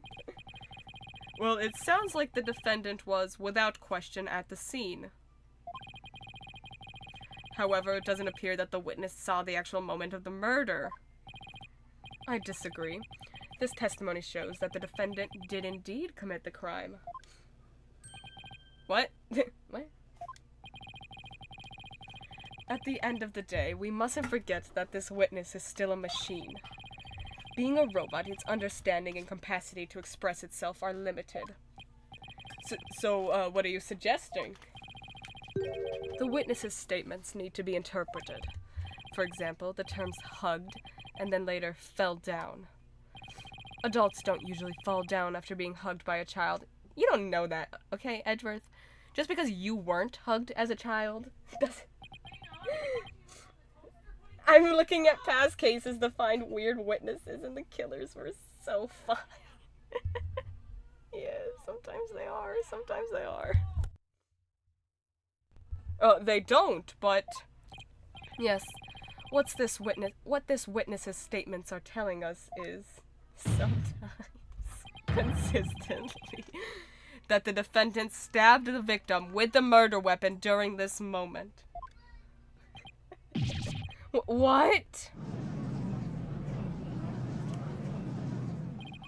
Before Miss Sykes hugged Dr. Sykes, what did the two of them converse? Yes, they did. They spoke to each other very loudly, but I don't know what they say. Athena is usually so quiet, so I was surprised. Spoke very loudly. We can interpret this to mean they argued. I see. Murder after a heated argument, and then the victim fell down. I agree that it does sound like a reasonable interpretation. However, Ponko doesn't seem to remember anything that happened after that. When I am recharging, I go into sleep mode. But I remember everything before that. I have a very good memory. You may as well admit defeat now, Wright. A cross-examination would be useless. Don't be ridiculous. A cross-examination is never useless. Until now. Think about it. Robots don't lie. This robot is both an important witness and a valuable evidence at the same time. Nevertheless, I will have my cross-examination. I see you haven't changed. You never were one to worry about wasting time. Very well. Even if it may be a waste of time, you may proceed, Mr. Wright. I'll show you both just how... Okay. Just how fruitful any cross-examination can be. Okay, get it. Yes. Proud of you. I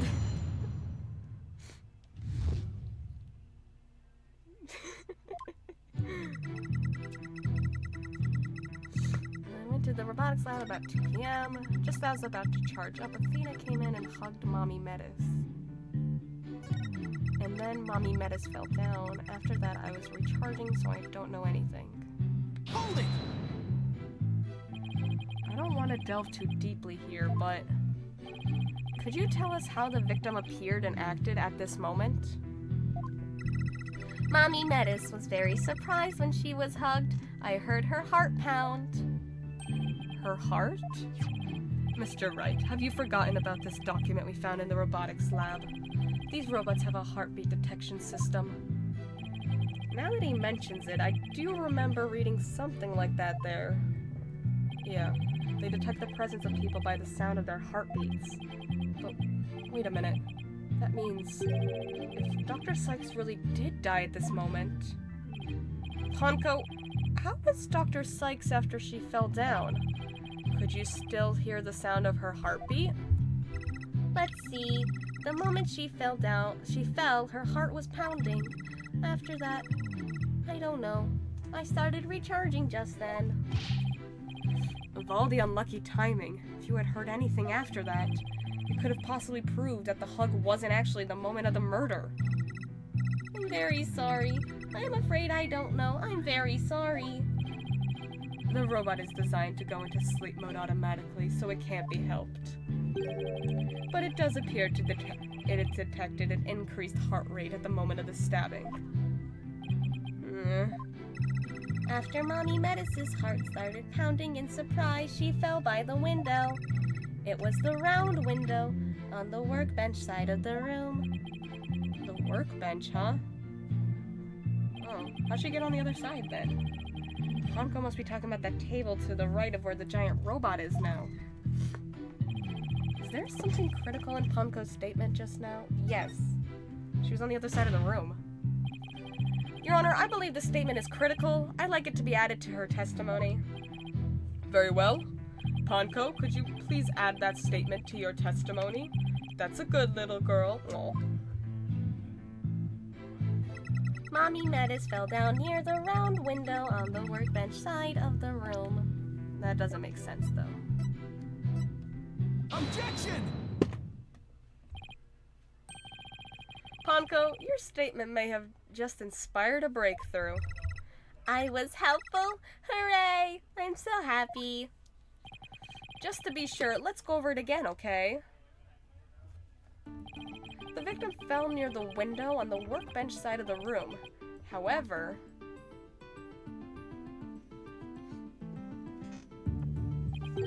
her body was discovered on the operating table. But the operating table and the workbench are 2 different locations.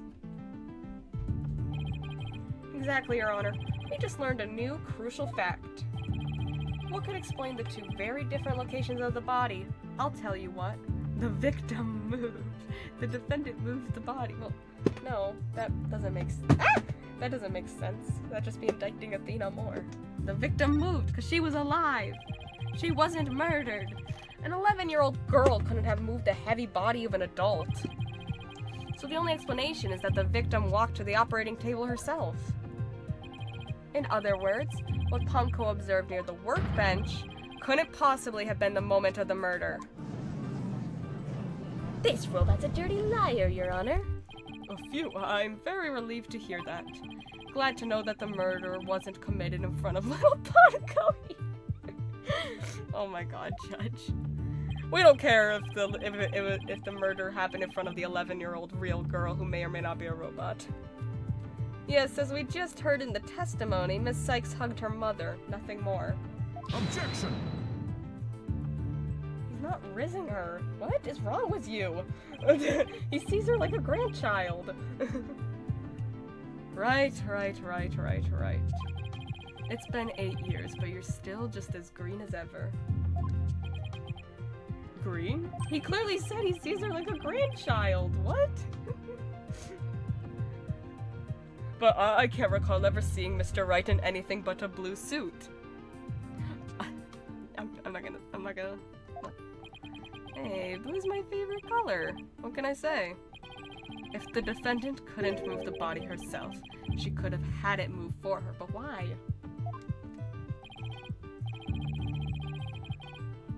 Move for her? But Miss Sykes and Dr. Sykes were the only ones there. I agree.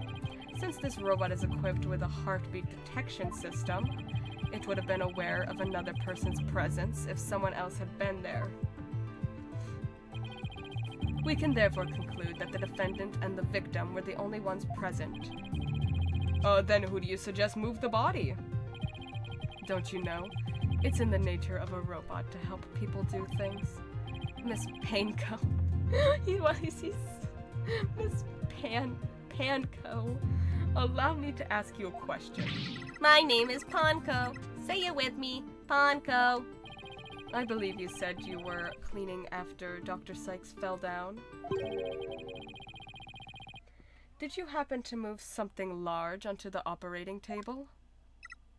Yes, I did. Athena asked me to. What? Oh my god. Athena asked you to? And, what did you move, little Ponko? I don't know. Useless something has an ID. Unless something has an ID tag. I can't tell what it is. An ID tag, you say? Yes, a tag with a barcode on it. We robots scan them to tell us what a thing is. That paper in the lab did mention something about that. Recognizes people by scanning their spacesuit or uniform jacket ID tag, it said. So it would appear that Miss Panko here can't identify what it moved. My name is Ponko. But we humans have the power to imagine what it was, do we not? What, we do? Well, I do, at the very least. Miss Panko, on the defendant's command, moved the body onto the operating table. Ugh.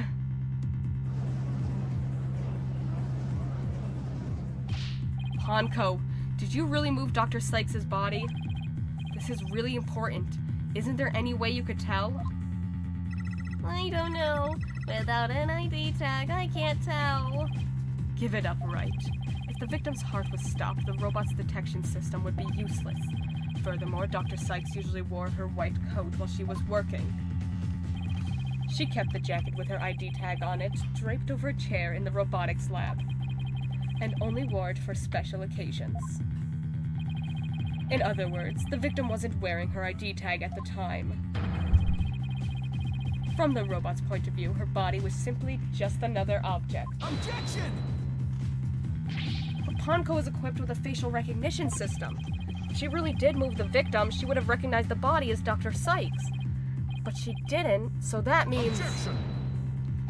A face can easily be covered with a piece of cloth, a mask, or anything else for that matter.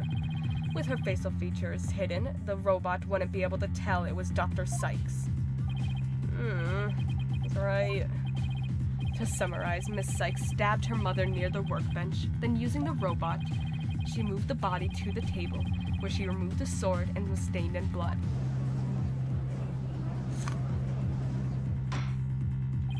Order? But if that's the case, then I have a question. Why did the defendant move the body to the operating table in the first place? Oh, I figured it out! I figured it out! I got this! Okay, wait. So Athena totally did. She totally had the body moved. And here's the thing. The reason why her body was on the operating table in the first place was because Athena said that she wanted to ask her mom if she ever got hurt to repair her on that because she couldn't tell the difference between humans and robots. So she wanted to fix her mom because her mom was hurt. That's why she put her on the table. Oh no! She found her mom bleeding and hurt. I figured it out.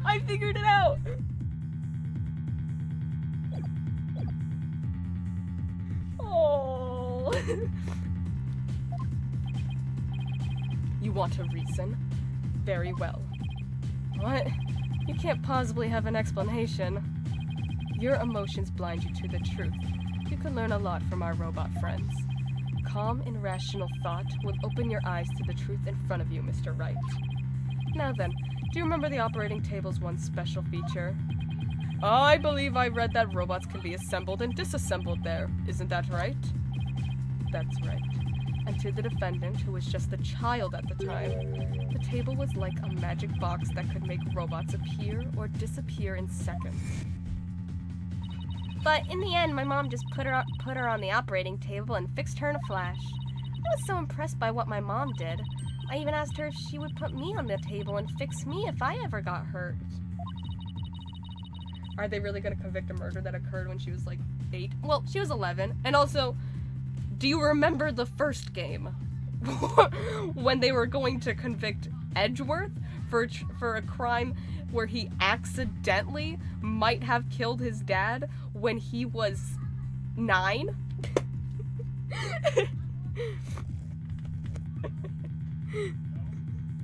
Because in that case, he just chucked a gun and it may have hit his dad. And that was the grounds they were going to sentence him to prison on. Like, I'm not surprised of them convicting Athena. This world has no morals. It looked just like magic to me what she could do.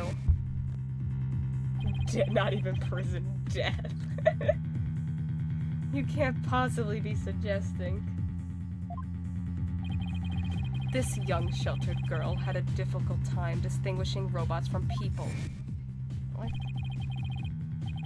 But take a look at Ponko's arm. It was Miss Sykes who bandaged it up like that.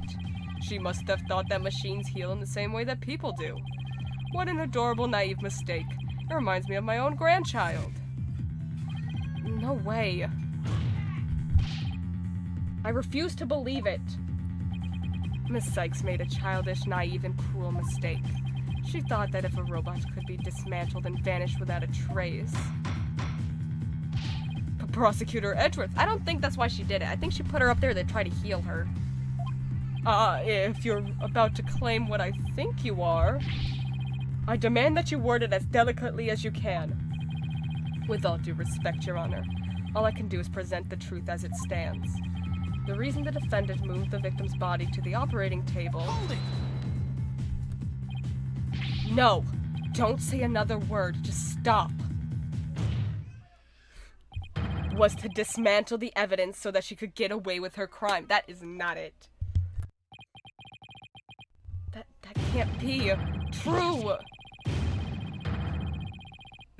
Okay, Phoenix, calm down.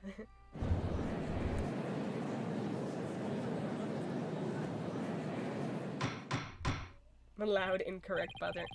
You're wrong. Order! Order in the court, I say! Edgeworth, she was just a little kid. How can you say such a horrible thing?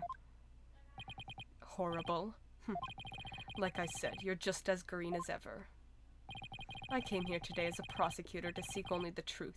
No more, no less.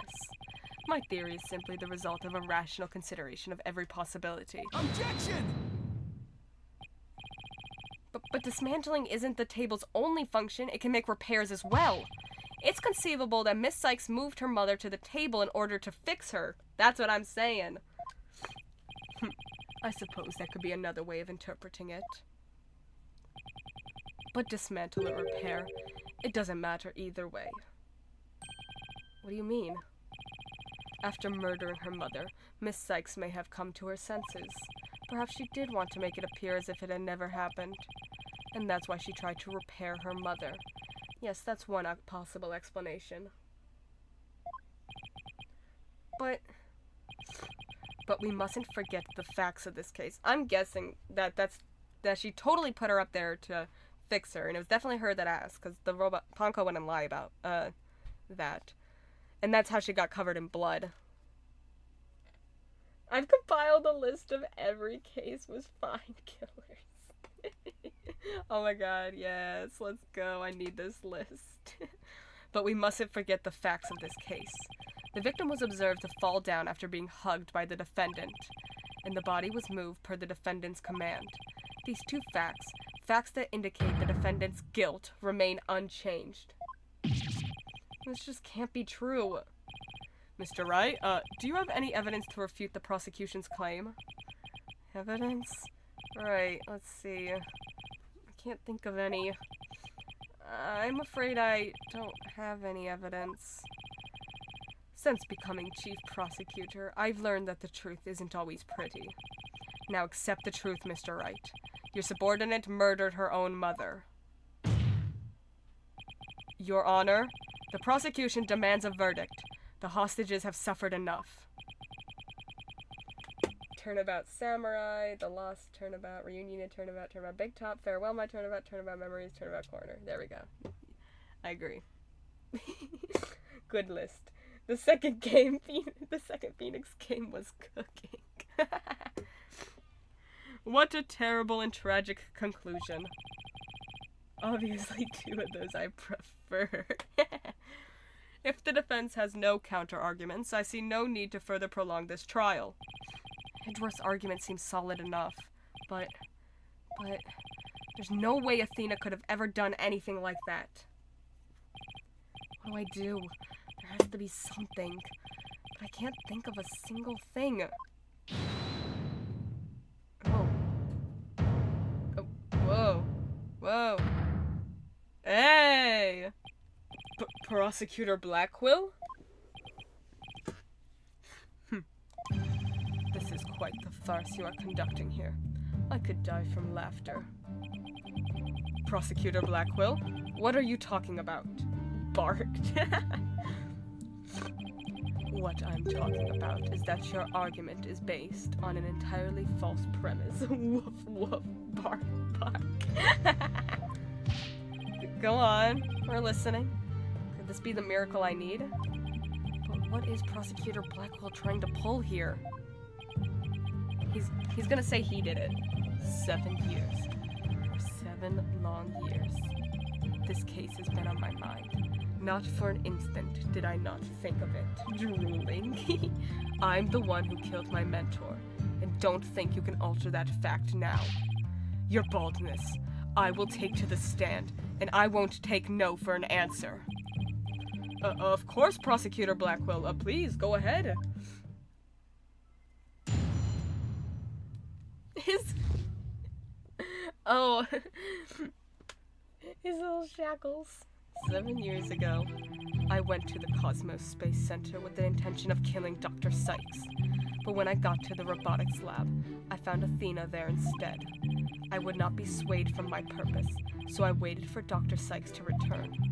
And then I committed the act. Ah, how cathartic it was. I think I'm in love. But little Ponko here witnessed the victim falling. In other words... Objection! I don't need any of your other words, old man. I can guess what happened. Which would be... She fell means she fell. Merely that. A mother and child fooling around. Perhaps she tripped. Not that it matters. When I entered the lab, there was no trace of Dr. Sykes to be seen. There was no dead body either. Of course, meaning she must have left the room. So the murder occurred after the time period Ponko described in her testimony? You should hardly take stock in the words of a wind-up toy. Objection! Then how do you explain the fact that the defendant had the robot move something? Athena was always tinkering with robots on the operating table to amuse herself. She always had Ponko move the heavy ones for her. That day was no different. Ponko moved a heavy robot for Athena. This is awful.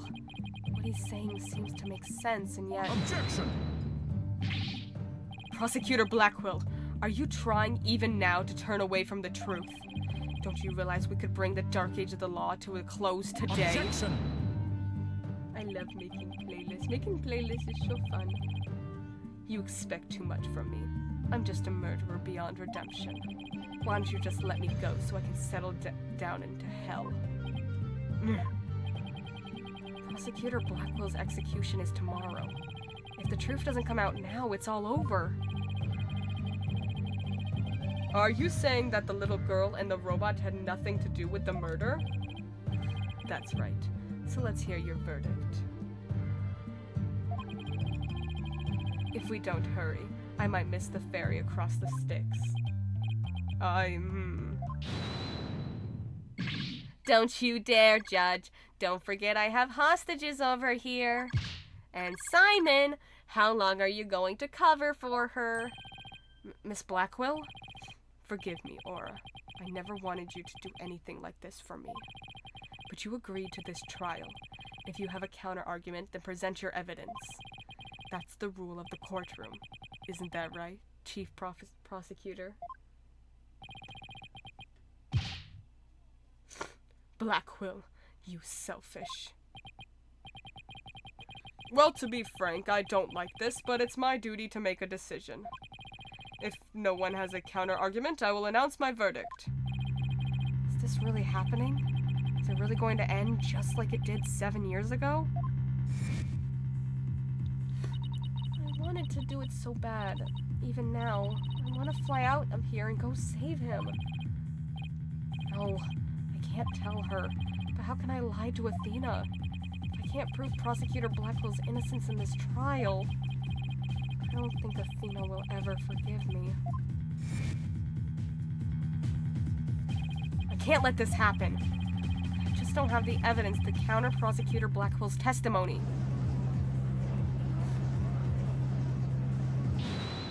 Oh. Let's go. Who did it? Let's go. Yes, Athena. Why, Howard, how did you get here? Athena, are you feeling okay? I can hear it. I can hear the voice of his heart. My robot.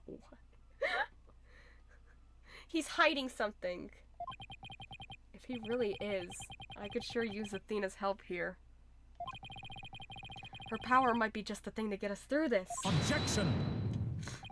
Sykes, Dono. No need for you to chime in here. Just accept that you're innocent. Objection!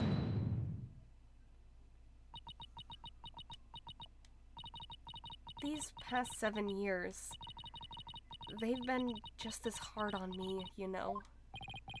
What are you talking about? Do you remember that horrible, horrible trial?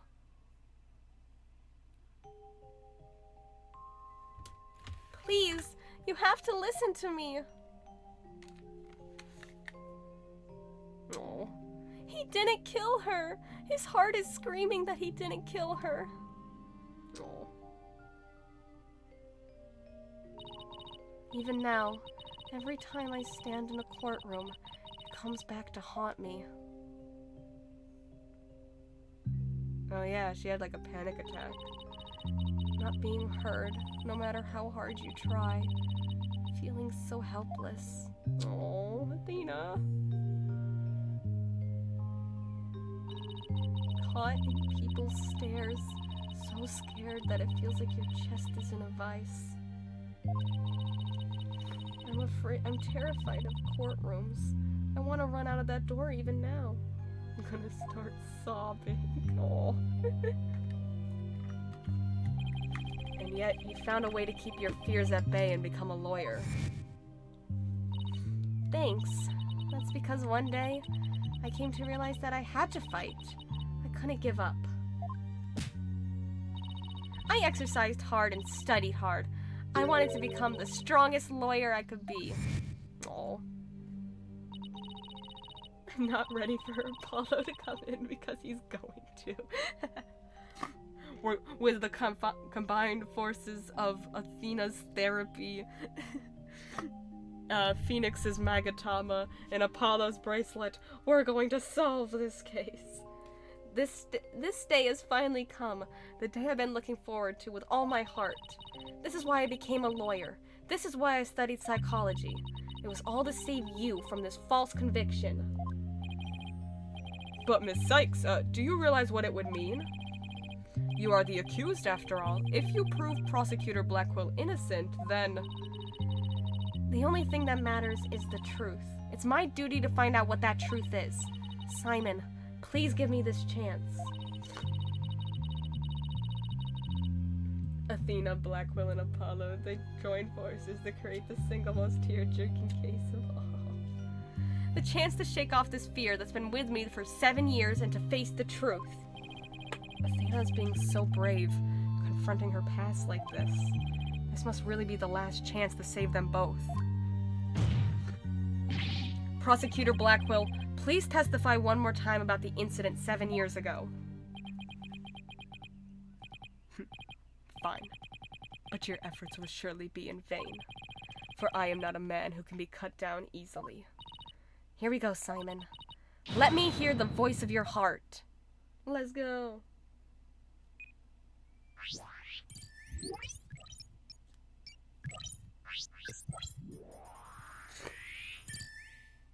I'm gonna get cooked for saying this, but I have to. I genuinely don't think it can get any worse. And I'm at rock bottom. I do not believe it can get sadder. Oh, he's like super angry. I went to the Cosmos Space Center with the intentions of killing Dr. Sykes. But when I got to the robotics lab, I found Athena there instead. Huh, interesting. I would not be swayed from my purpose, so I waited for Dr. Sykes to return. And then I committed the act, and how cathartic it was.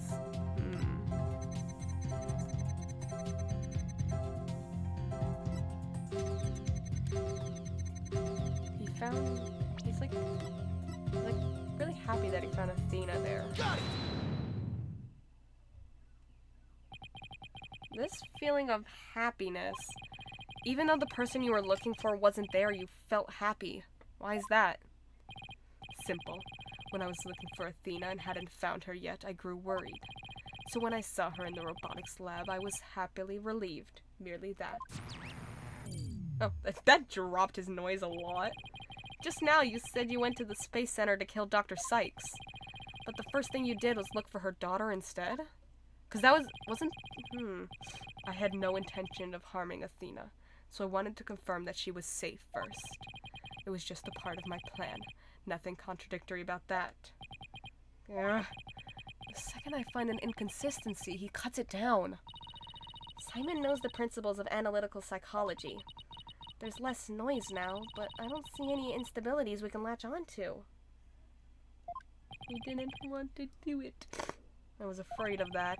We'll just have to keep chipping away at him then, bit by bit. Could you update his testimony, Athena? You got it, boss.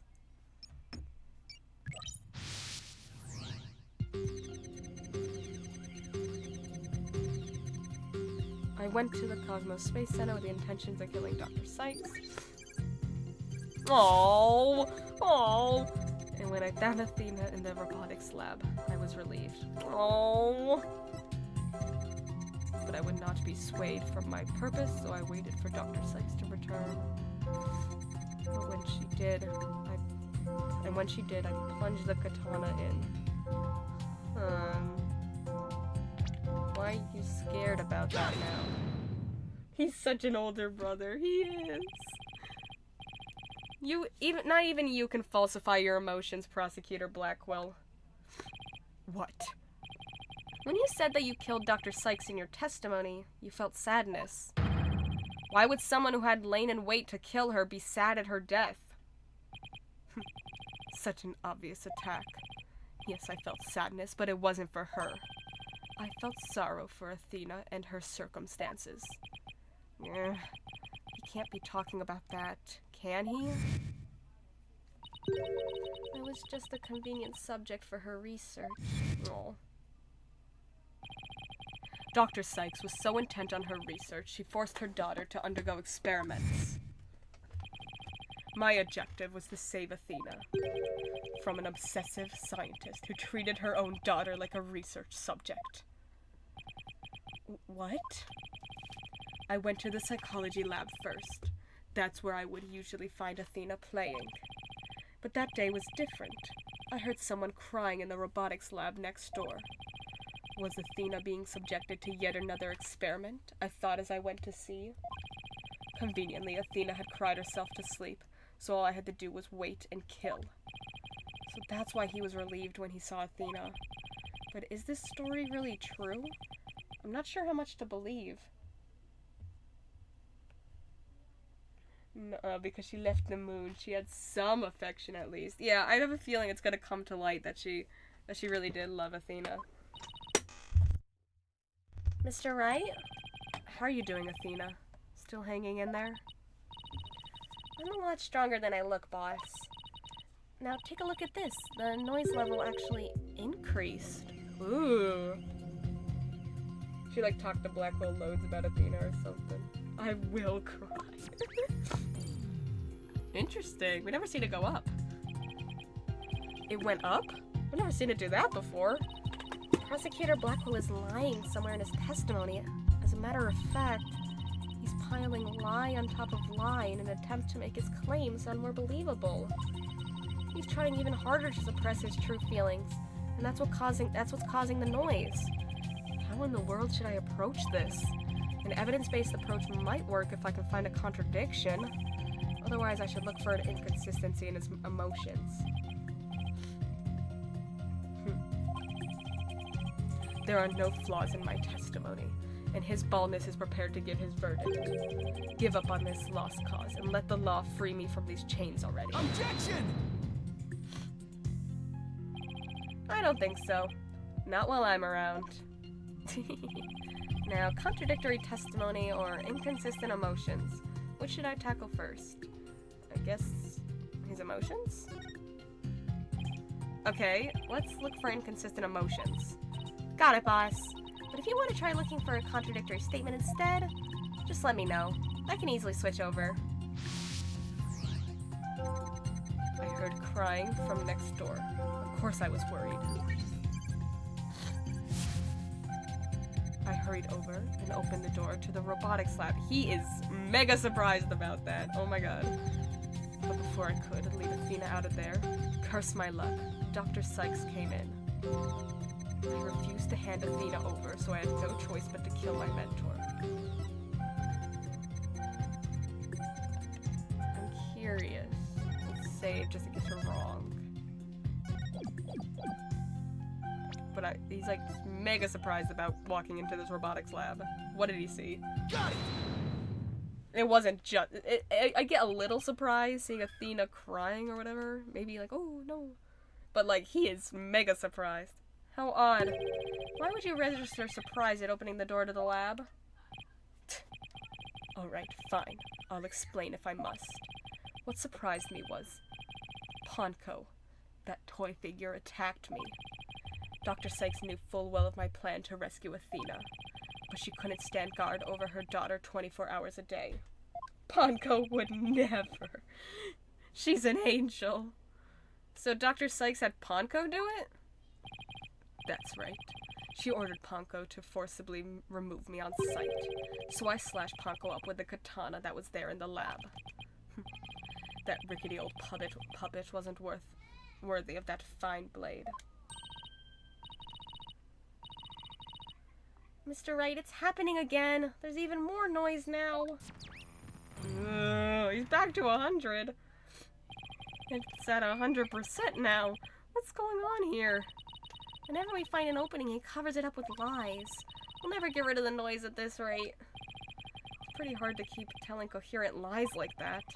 His mind and will are really as sharp and strong as a katana. Alright, what should I tackle first this time? Well, let's do his testimony then. I think there might be an inconsistency in Prosecutor Blackwell's testimony. Alright, let's give it a thorough check then. With a feeling of dread, I opened the robotics lab door. Just then, Ponko attacked me. I retaliated by cutting it into pieces. But before I could lead Athena out of there, curse my luck, Dr. Sykes came in.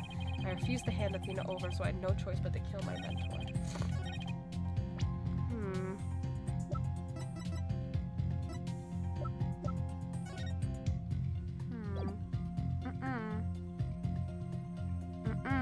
The katana was bloody beforehand.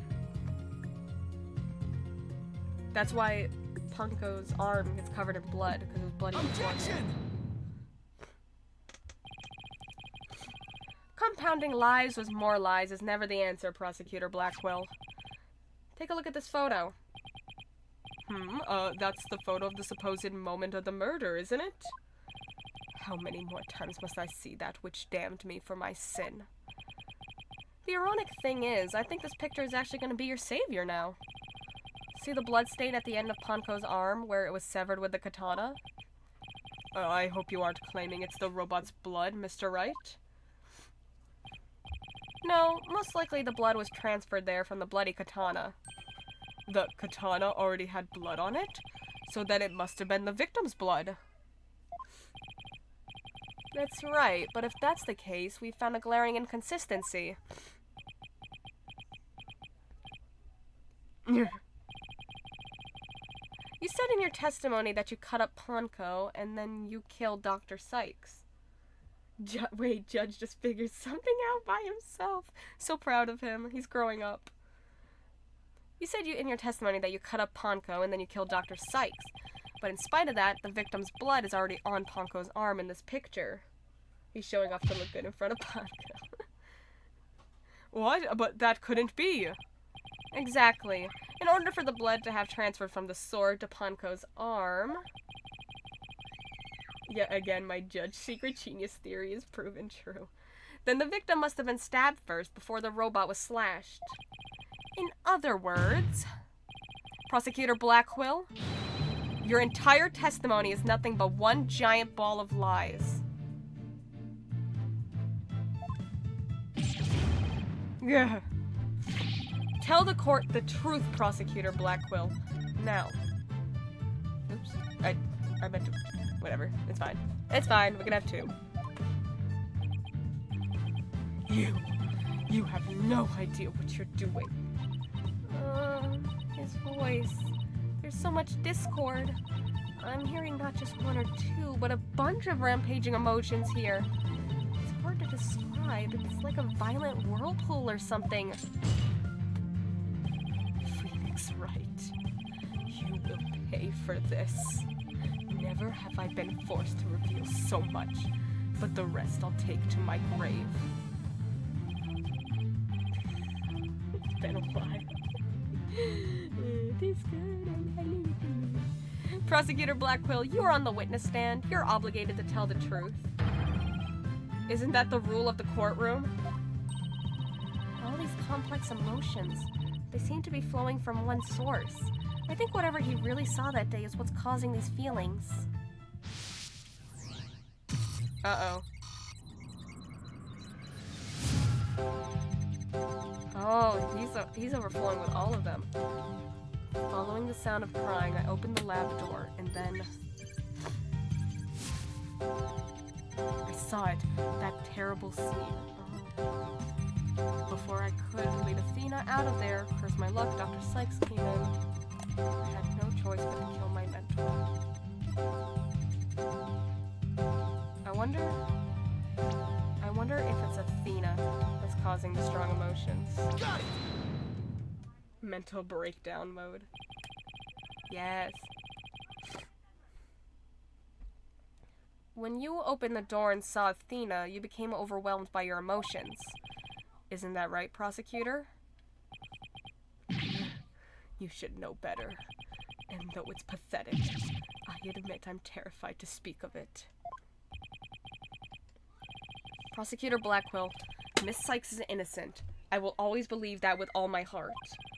Now, can't you find it within yourself to believe in me, too? Athena is innocent, huh? Can you honestly say you believe that to be true, right, Donna? I give you my word. Now tell me what you really saw when you opened that door. Curse you, Phoenix Wright. Oh. After 7 years, he's finally gonna tell the truth.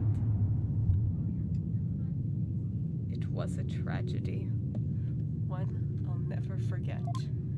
When I arrived at the lab, Dr. Sykes was already dead.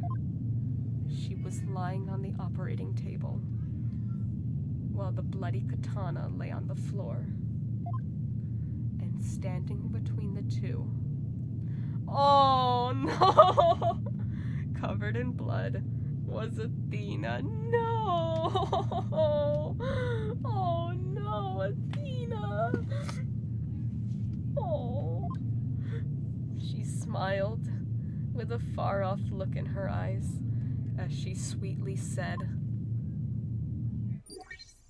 "Oh, no."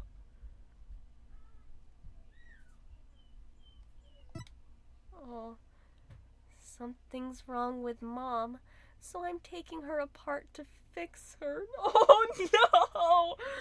Oh, Athena, no! This is so sad. That's what I saw, and now you have it. Stop right now. The truth that you so desperately wanted. Oh, man.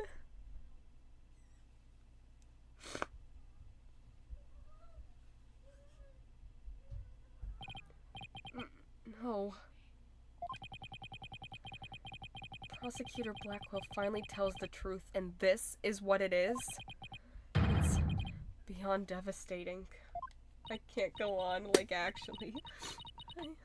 I tried to take my mother apart. Oh, Athena!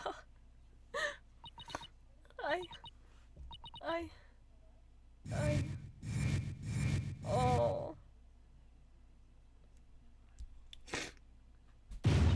No! Oh, Athena. No!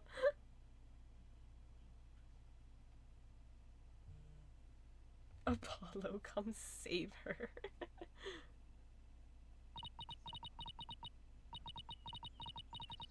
So it was me.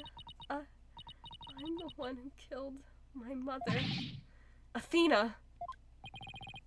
As I said, Wright, the truth isn't always pretty. Murder, disassembly on an operating table, a scientist using her daughter as a guinea pig. Sadly, it appears that my theory was correct after all. I did it. It wasn't you. Objection! It's true that Athena didn't like her mother's research, but you dare cast aspersions on my mentor by claiming Athena was used in such a manner. Dr. Sykes could be awkward with people, but she loved her daughter with all her heart. She loved me? Oh. She found her mom dead and tried to fix her. No. Your mother hated to see you suffer because you could hear the voices of people's hearts. She wanted to set you free of your pain, so she worked tirelessly on her research. Oh, that's what the research was about. Do you remember those headphones you hated so much?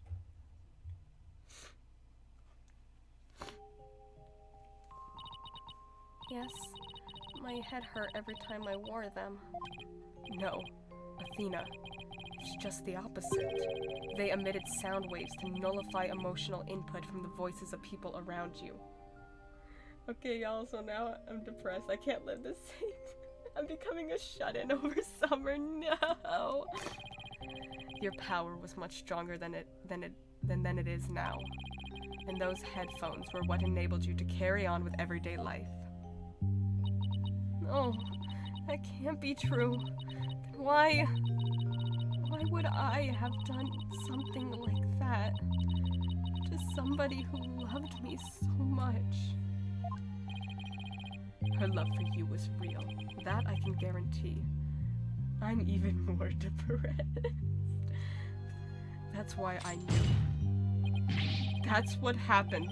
Had to be some kind of mistake. I couldn't let you be punished for it. So you took the blame yourself. You and your mentor are more alike than you know. Ponko was a witness, so I put it in the case, held Athena close, and vacated the lab. Oh! I'm on the verge of reading what actually happened to soothe my mind. Don't do it! Don't do it! I knew Ponko. I threw Ponko away in the boarding lounge trash chute, and I hid the case on the Space Center grounds. It would seem that we now have all the facts of this case. No, not yet. It can't end like this. Do not disgrace yourself, Mr. Wright. The truth has been revealed. Or are you the type of man to turn your back to things that disagree with you? I'm not, but this... I can't give up now. I have to say something, anything, even if it's a bluff. I've always managed to pull through that way in the past. I have to make it work. The defense is, prepared to present evidence. Mr. Wright. Yes, Athena? It's okay. You can stop now. I don't want you or anyone else to suffer any longer for my sake. Oh, Athena, stop! Athena, what are you saying? I killed my mother. That's the truth. It's just like Prosecutor Edgeworth said. We have to face it, no matter how much it hurts. Oh, stop. I feel sick. No. I admit my guilt. No, stop! Athena! But could I please be granted just one chance to tell everyone what I recall? It appears Miss Sykes is much braver than you, Mr. Wright. What say you, Your Honor? In light of her courage, will the court give Miss Sykes this opportunity to confess? Yes, there will be an inconsistency. Very well, then if you would, please take the stand, Miss Sykes.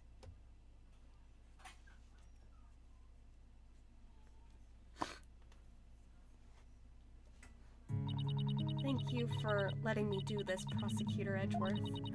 And thank you, Mr. Wright and Prosecutor Blackwell, for letting the truth be known. Now we can finally move forward, and everyone's suffering can come to an end. Athena.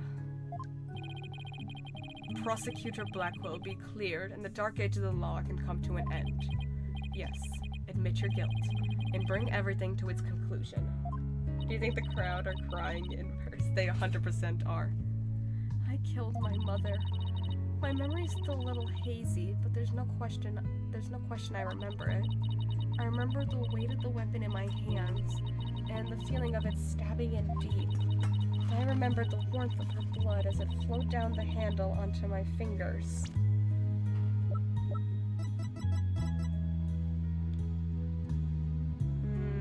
No.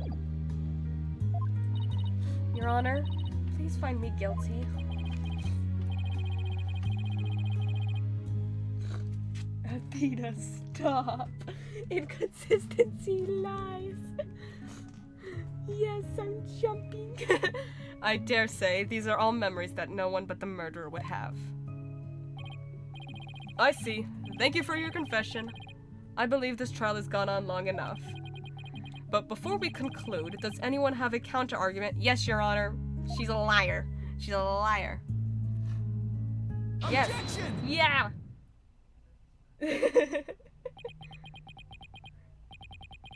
I do, Your Honor. Mr. Wright? But, Mr. Wright, why? I killed her. I remember it now. I accidentally opened my settings. Any counter-argument now is pointless. Objection! Don't tell me you've forgotten one of the basic tenets of lawyering. Always believe in the client to the bitter end. Athena, you are not a murderer. Objection! I said that you never changed, but could you actually have regressed in these 8 years? I won't stand for your childish emotionalism getting in the way of the truth. Thank you for the hydrate.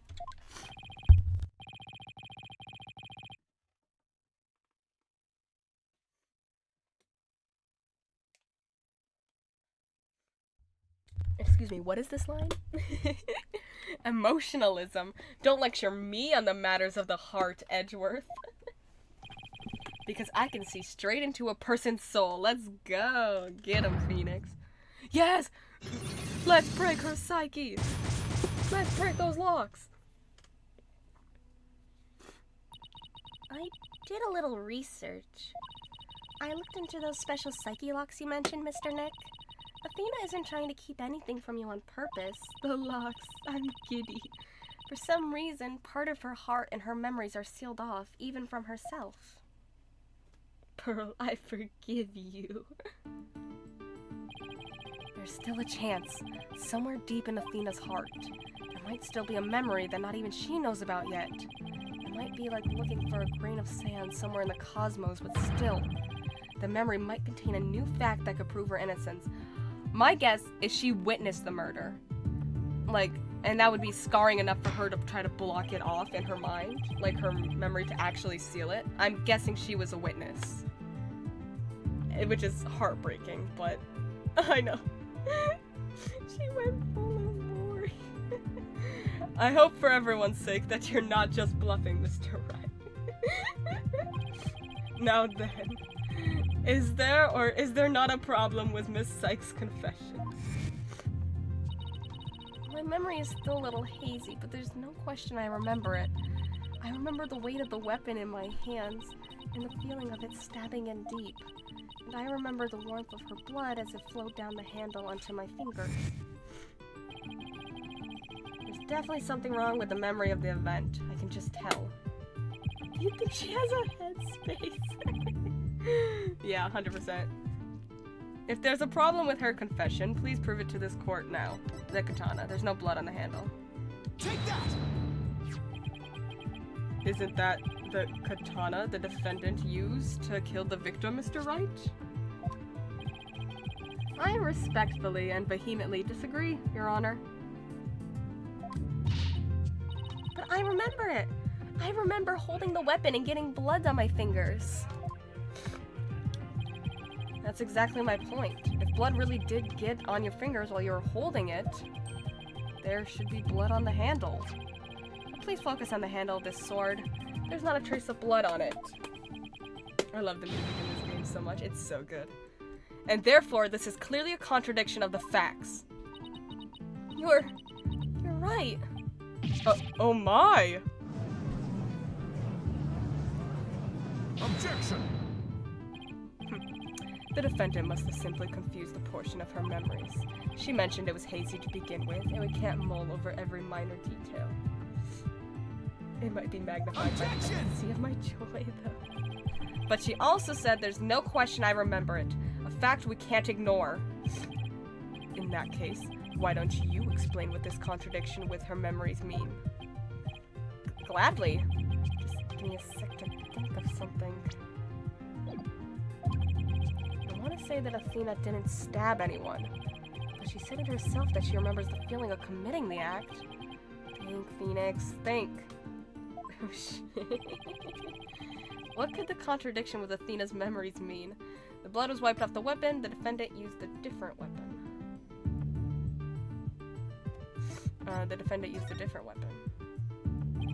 Miss Sykes said blood flowed down from the handle, but the katana's handle is spotless. So doesn't it follow that the defendant must have used a weapon other than the katana? What are you up to this time?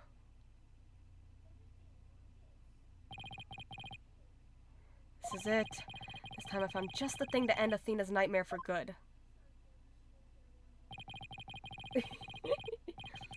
The weapon that took Dr. Sykes' life was the katana. That much is for sure. So if I can show a possibility that Athena didn't use the katana, it could help me prove her innocent. A different weapon, you say? What weapon would that be exactly? Soon enough they'll do the team-up truth find on the real killer. Right, of course he would ask that. I can see you're floundering, Mr. Wright. Did you speak without thinking again, as always? Oh my god. How does he do that? But I can't back down. Not here, not now. That's right, I did. Because it's so obvious it doesn't require any thought. What did you say? Okay, maybe that was an exaggeration, but there has to be something. Was there some other bladed weapon in the robotics lab that day? Maybe there's something in one of the crime scene photos? Wait a minute. There is something. There's a high probability that that was in the lab.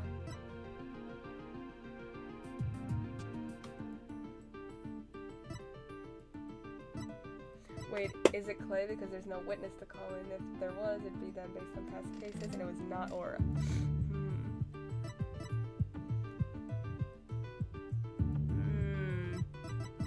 That's why we kept the knife for this scene. I don't have that particular weapon here in evidence right now, but I do have a piece of evidence just like it. Other than the katana, this is another blade that might have been at the crime scene. Take the only other blade we have. But that's the murder weapon in the Clay Terran case. Yes, this is the knife that took Mr. Terran's life. But there must have been a knife just like this at the scene 7 years ago as well. Toolkits containing utility knives like this one are issued to Space Center employees, and a robotics lab especially would naturally have one of these around. If it's Aura, they're homophobic. Objection!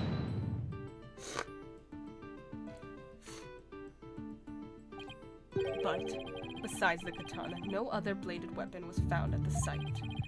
It was in the investigation report, if you didn't know. Objection! Of course I knew that. When you told me just now. Then here's something else you already knew. There was a toolkit at the scene, but it didn't contain any blades. Here's a photo of its contents. Wow, it's missing the knife! Crazy! Wow!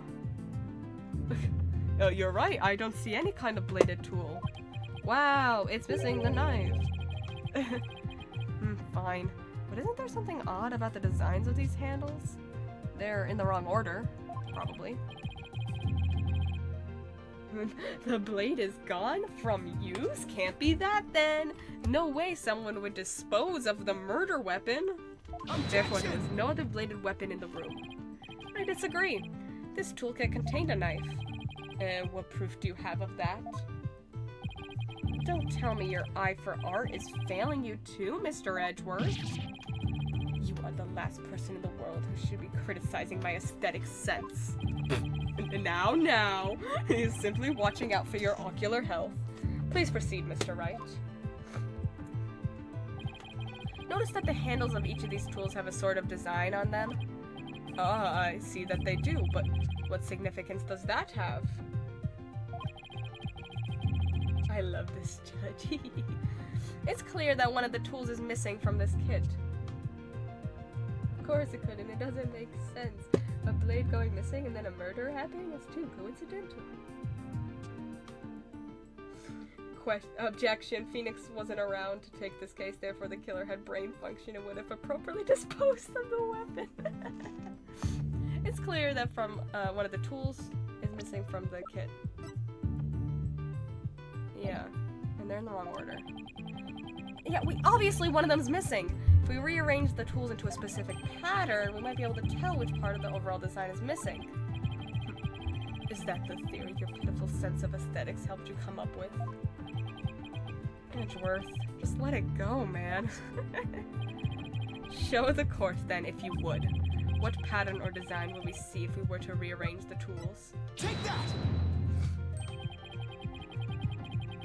And what design is that supposed to represent?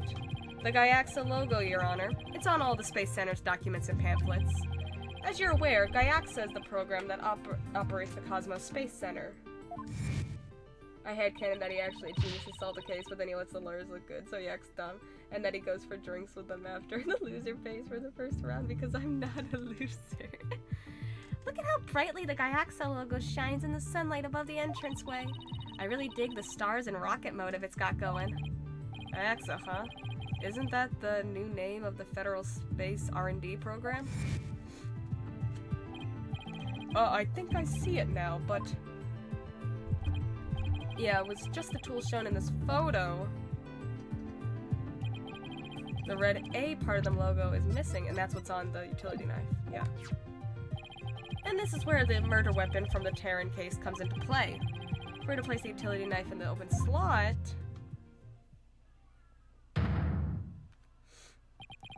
it would complete the Gaiaxa logo. So it would. Then that means... admit it, Mr. Edgeworth. My aesthetic sense is keener than yours. And while you're at it, admit that the weapon Miss Sykes used could have been this one. Okay, Phoenix. Yeah.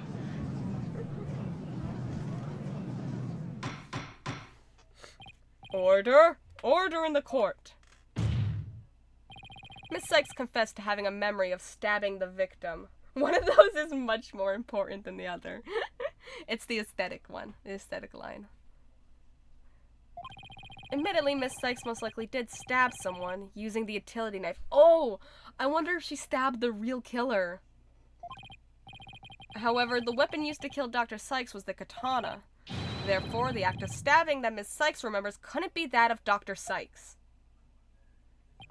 Was anyone injured back then? Very well. Let's suppose for a minute that Miss Sykes did use the utility knife. I was. Tell me, how does that change anything? Come again? What if the katana was only being used as a decoy to conceal the true murder weapon? What if the real utility knife that took the victim's life was the utility knife? Don't be ridiculous, or are you changing the premise of your entire argument? It's what he does. I'm merely offering a hypothetical situation derived from your logic. Miss Sykes could have put the blood on the katana to make it look like the murder weapon, and then concealed the knife on her personage until Blackwell carried her away. What? That does clear up the contradiction between Miss Sykes' memories and the evidence.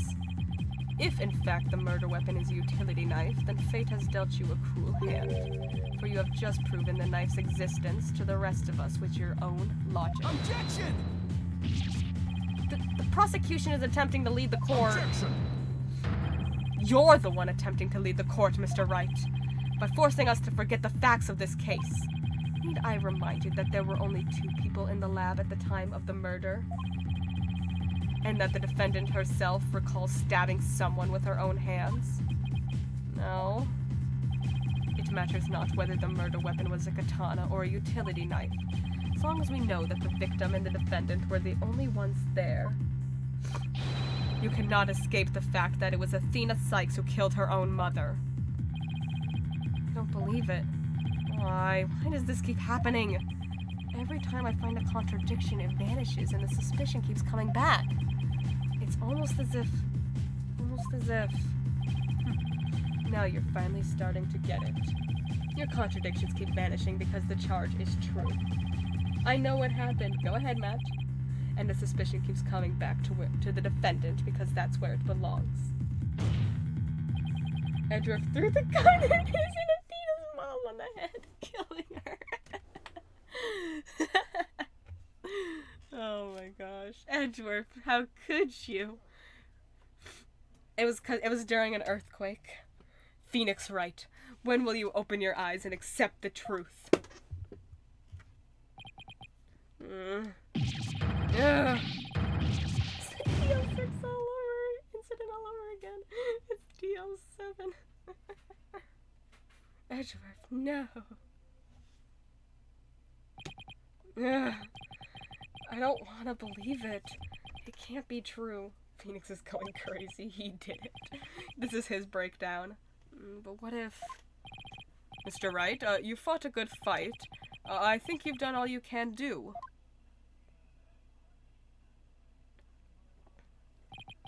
Is giving up really the only option?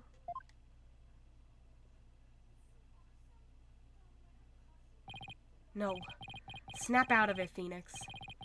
What's the matter with you? Giving into doubt? Apollo Justice. I can't look back now. Forward is the only way to go. It'd be so awesome. It'd be so cool. No, Your Honor. Not yet. It isn't over yet. Right. I can't lose sight of what's important. I believe in Athena, and I'll always believe in her. To the very end. A defense lawyer never gives up on his client. I have to pick myself up and stand firm. Make that brain of yours work, Phoenix, for once. If I don't see a way, I'll just have to go back and look for one. Time to rethink this case thoroughly. Let's go! Logic puzzle time! I Concede the fact that Athena must have stabbed someone with a utility knife. This must have been what Ponko witnessed as Athena's hug. Prosecutor Blackwell didn't see the knife at the scene. This means that someone must have removed it from the lab before he arrived. Who could have taken the utility knife from the lab? Meta Sykes, Athena Sykes, someone else? A third person was at the scene. If I trust in Athena, then I have to conclude that there was a third person at the scene. But according to Ponko's testimony, Athena and her mother were the only two there. So then how did this third person manage to escape Ponko's detection? I know, this person must have fooled Ponko's facial recognition feature by covering Ponko's face, their own face, the victim's face. Their own face, yeah. The person hid their face. Wait a minute. Ponko has a heartbeat detection system too. Even if they covered their own face, Ponko would have still detected their presence. But she wouldn't have been able to tell who they were. Wait, that's it! The culprit could have covered their face and posed as which person to avoid detection. Oh, Metis! Oh! The person posed as the victim. If the culprit posed as the victim, that would explain why Ponko thought only she and Athena were there. All they had to do was take advantage of Ponko's basic recognition features. The culprit used this in order to pose as the victim. Her jacket, yeah. The victim's jacket. The culprit could have posed as the victim by wearing her jacket with the IT tag on it. But that still leaves the heartbeat detection system. How did the culprit get around that? It wouldn't have worked if Ponko could detect the real Dr. Sykes' heartbeat too, because she was already dead. She was already dead. So does that mean that the real Dr. Sykes was already dead by that time? Yes! If that's the case, then who did Athena stab? The real culprit. We've solved it. We figured it out. Athena stabbed the real culprit. I figured this out a while ago. That's it. This is so cool. The person Athena stabbed wasn't Dr. Sykes. I love this game so much, Kat. Thank you so much. Oh, you're welcome. I love this game so much too. OMG. The person Athena stabbed wasn't Dr. Sykes. It was the person who murdered her and then pretended to be her. The real culprit.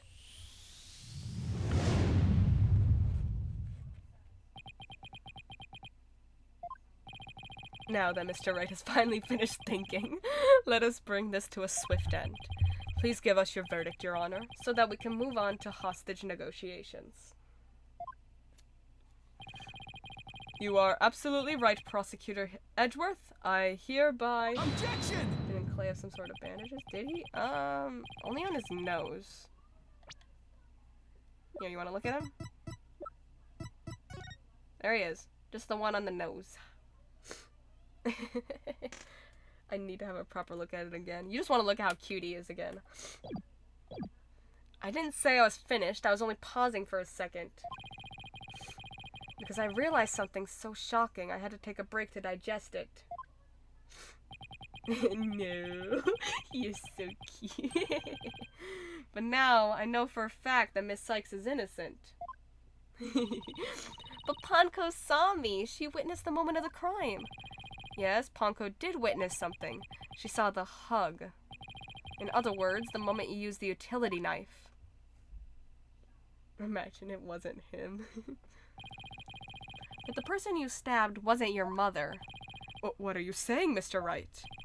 The answer is simple. The person Miss Sykes stabbed... And we've been hating for no reason. Imagine it wasn't him and we've been hating for no reason. Was the third person posing as Dr. Sykes. What? Objection! Do you really expect us to swallow that, Mr. Wright? Oh? Oh? According to the robot's statements, there was no third person there. Okay, theory. Go on. Did you really think I wouldn't see through your ludicrous grab for time? Objection! After all we've been through, Mr. Edgeworth, I'm disappointed. Don't you know by now that this smile of mine means I have absolute confidence? Yes, let's go. Ha. You make that pose all the time, regardless of the facts. Clonco's strange malfunction. Clay was mad because maybe Miss Sykes was the person that objected him to being part of the mission.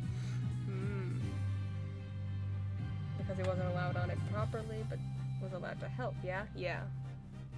Because of him still being a child. Mr. Terran, you look pale. Shall I help you to the sick bay? Mr. Terran? But that's Apollo you're talking to. Oh, this hunk of junk here is mistaking Apollo for Clay. Maybe Apollo is possessed by Clay's ghost.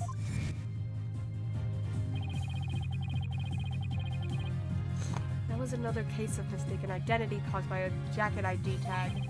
All because Clonco couldn't read Apollo's facial features due to that eye patch. Like Mr. Edgeworth said, a mask could nullify the robot's facial recognition, and then all the person would have to do is wear a jacket with the victim's ID tag to pose as her. Objection! Are we ever gonna get an answer of to why Apollo has the eye patch over his eye? Of all the ridiculous theories, what good would a silly disguise like that do? Have you forgotten that the robot also has a heartbeat detection system? If there was a third person at the scene, the robot would have detected them, not if she was already dead. I'm sorry, Mr. Edgeworth, but that doesn't count for much, I'm afraid. Because, by that time, Dr. Sykes' heart had already stopped beating. It was from injuries from the bomb, wasn't it? No, he had the eye patch before. The bandages on his arm was from the bomb, but the eye patch he had going into the bombing. No, he refuses to say where he got the eye patch injury from. It was just to look cool. Because by that time, Dr. Sykes' heart had already stopped beating. What? Freak Trucy incident, maybe. That's actually kind of likely. So does that mean... Yes, Your Honor. The person Miss Sykes stabbed...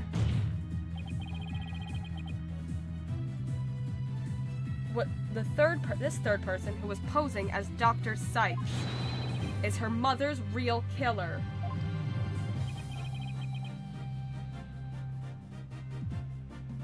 But that's... I'm impossible.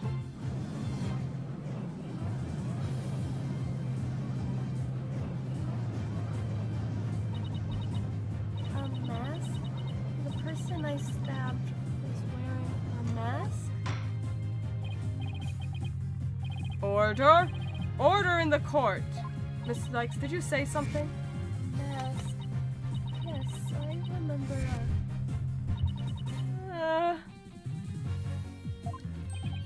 Athena? What is it? Why? Oh. Mask. Mask. I remember a man with a mask. How could he? What did he do to my mother? Oh, my head. Well, Miss Sykes, are you alright? No! I'm getting chills with this. The black psyche locks. Whoa, they're breaking. Oh. Let's go! We're freeing her from the secret in her heart. Let's go! You did not kill your mother! It's all coming back to me. Everything that happened that day my mother was murdered. I backflipped. Let's hear it, Athena. Who killed your mother? They're gone. The black psyche locks are finally gone. You didn't really stab your mother, did you? It's alright, Athena. Just tell us what you saw that day. Maya did. I was drawing a picture. When I was done, I went to show it to my mom. Oh, no! I opened the door, and then...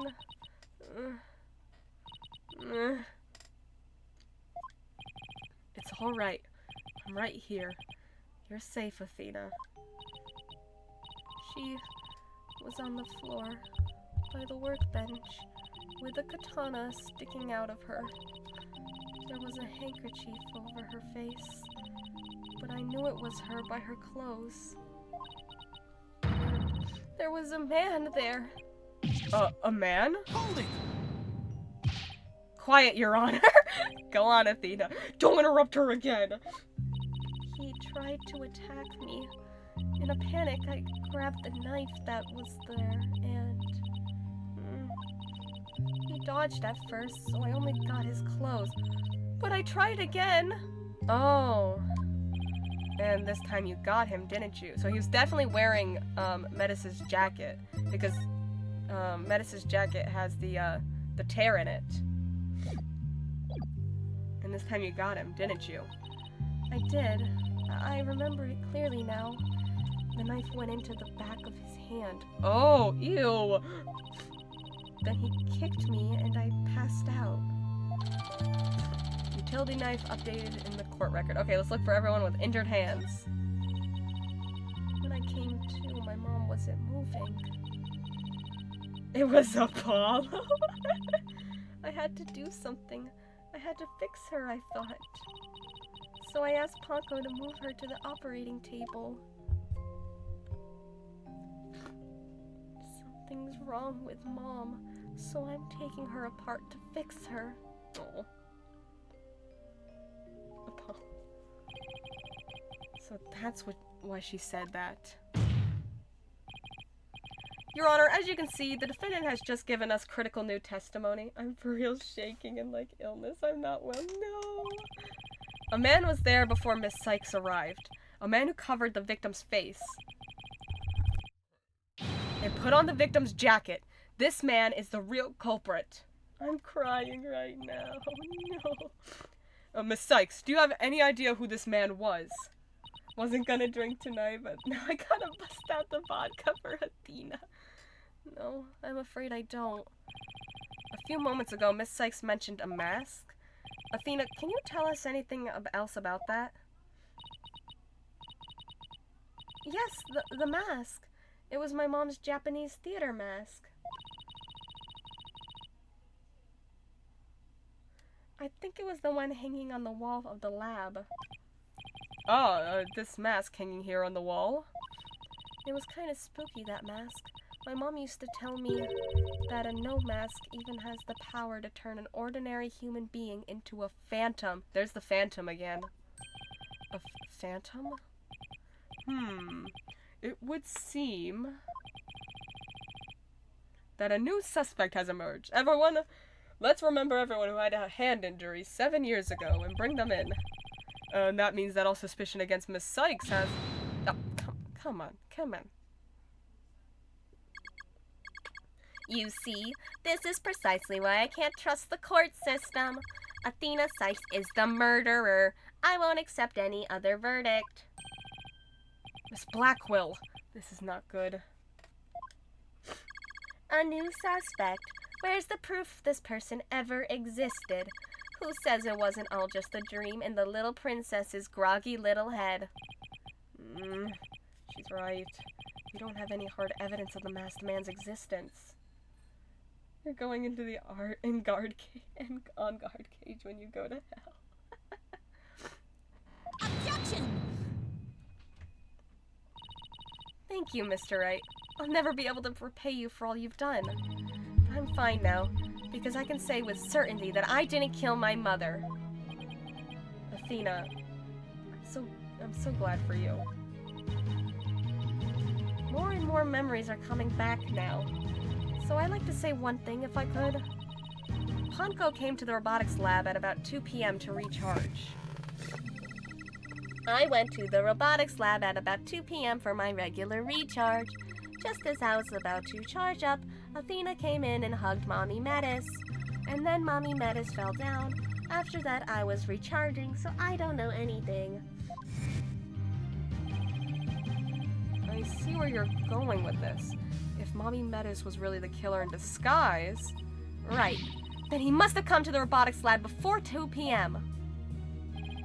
Do I have anything here in the evidence that can help me find this person who came to the lab before 2 p.m.? Is there videotape? Take that! This is Prosecutor Blackwell leaving the scene after the incident at around 3 p.m. What I'm wondering is, does the video show anyone else passing by there before then? I don't see anything in the investigation report.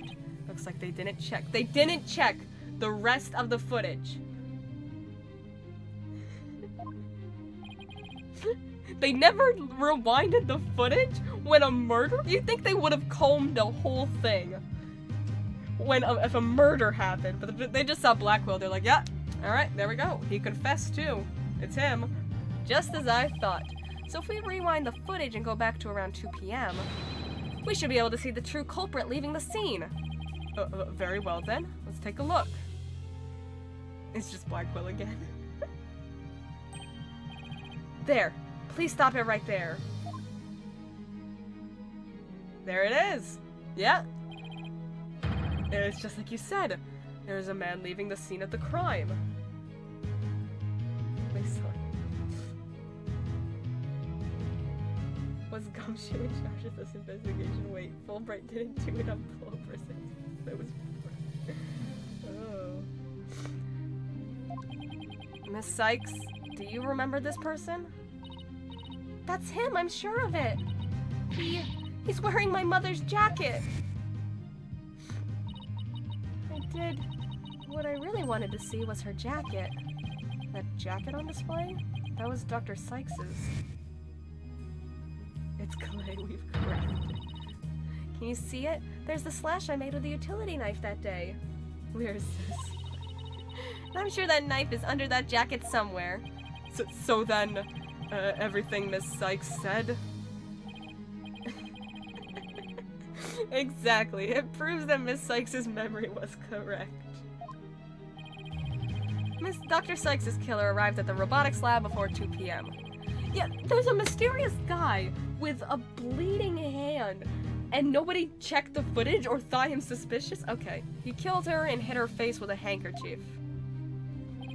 Then, he disguised himself as Dr. Sykes' jacket and masks that were there in the lab. The culprit probably knew beforehand that Ponko charged up at 2 p.m. every day. So he waited for Ponko to come to the lab for her regular recharge.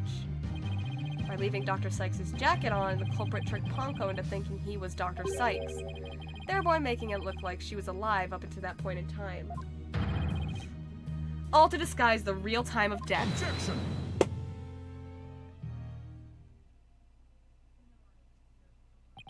It's a nice theory, Mr. Wright, but I'm afraid that it's just not possible.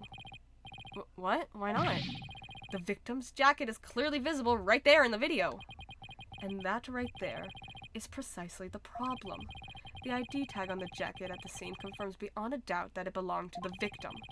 If the person who left the lab truly was wearing the victim's jacket, we know it's the victim's jacket, then how could it possibly have wound up back at the crime scene?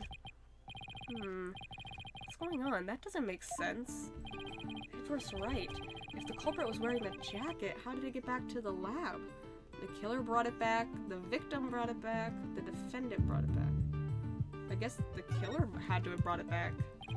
The killer used the jacket as a disguise to make his escape, but in order to conceal that fact, he had to get the jacket back to the crime scene.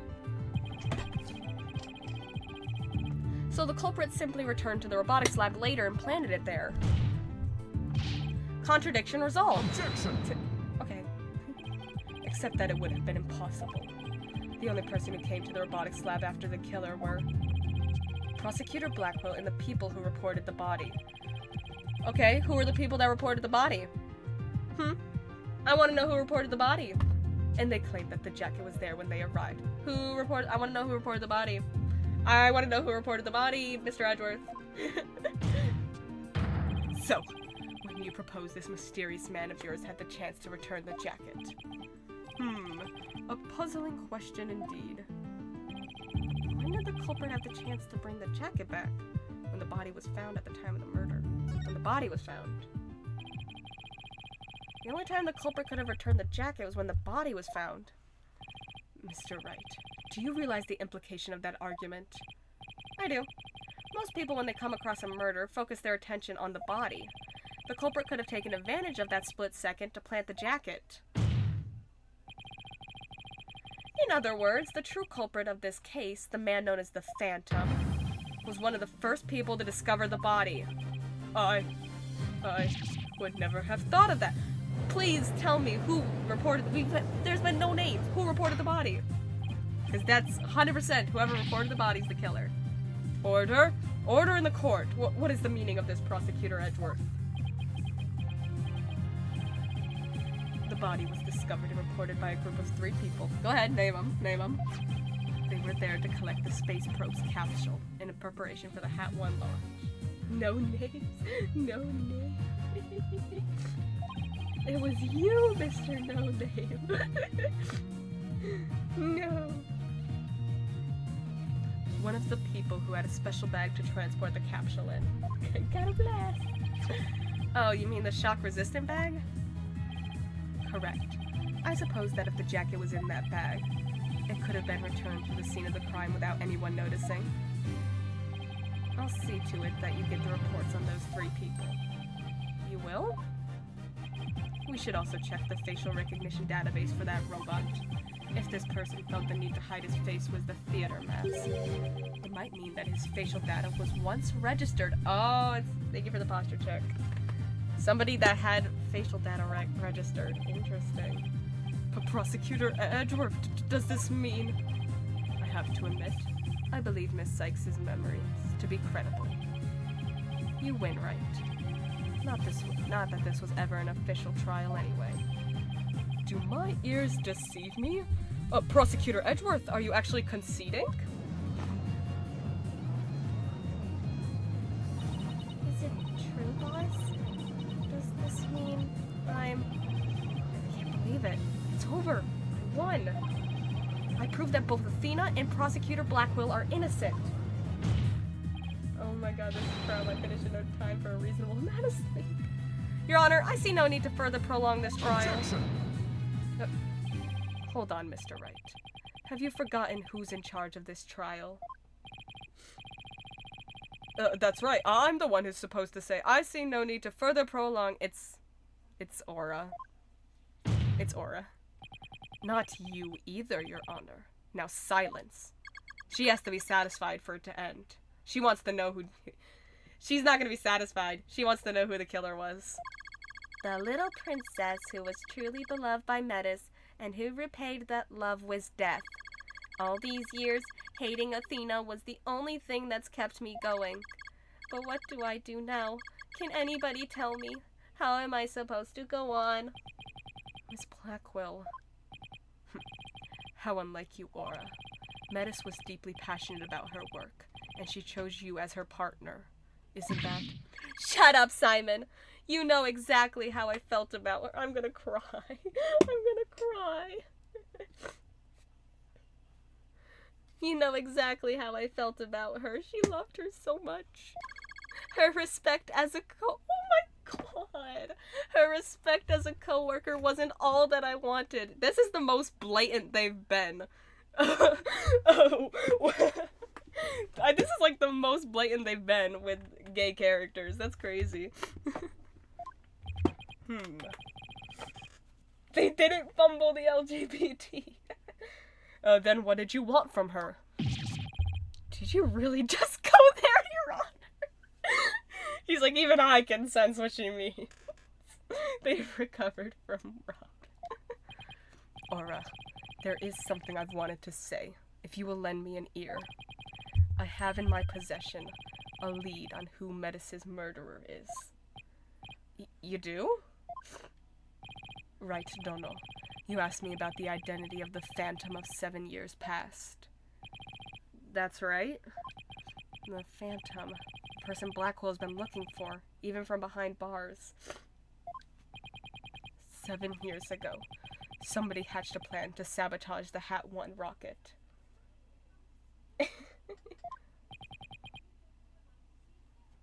the spy.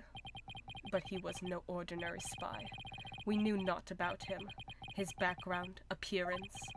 We came to refer to him as the Phantom. This is going to be the craziest plot twist, isn't it? Oh, I'm scared. At the time, I was working with the police to hunt him down. And then one day, a miracle occurred, and I obtained the lead on him. Oh, how exciting! Oh, what was the lead? A recording of the Phantom's voice. But the quality was too poor for proper voice analysis. Yet I had hope. Aura's co-worker was a scientist who could analyze human emotions. So I asked her to evaluate the recording using analytical psychology. That's why the Phantom killed her. And that scientist was Dr. Sykes. Yes, a spy's greatest fear is to have his true identity discovered. In addition to Hat 1, Dr. Sykes' results in the recording were surely among his targets. But his search of the Space Center bore no fruit, so he must have started to panic. He couldn't find them? But where could they have been? Who's to say? Wow, I bet he's never let that out of his sight all these years. How in the world did you smuggle them into prison? Oh, I have my... Oh, I have my ways. What's more, my partner is especially talented at that sort of thing. Taco! I worked to lure the Phantom in by spreading rumors throughout the underworld. I was even granted permission to prosecute cases to attract the Phantom's attention. Just try to retrieve your identity, you bloody butcher, became my taunt.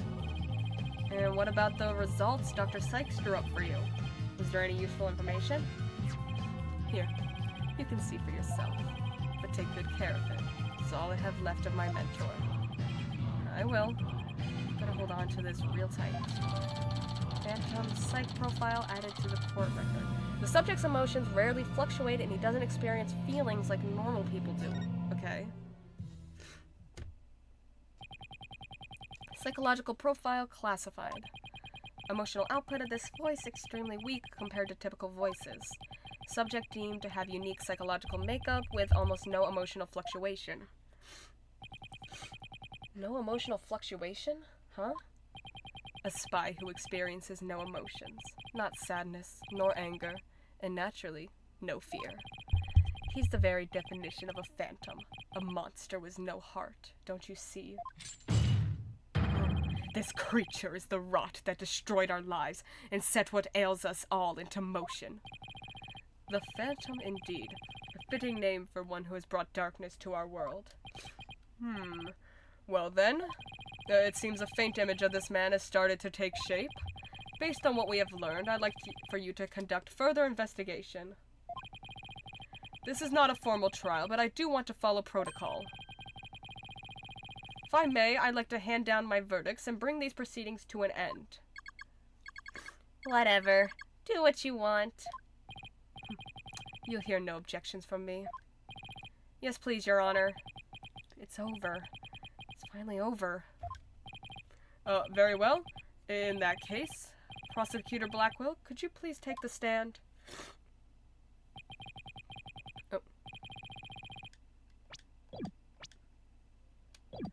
As a result of this trial, your innocence has been proven.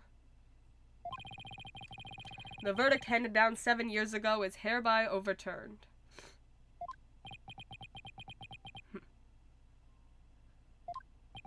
And now, the defendant of the current trial, Miss Athena Sykes.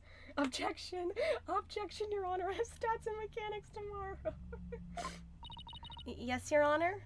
He's so hot. Mr. Wright, thank you. Thank you for everything. Athena, you're more than welcome. If everyone is ready, I will now give my verdict. Oh no! There it is! You!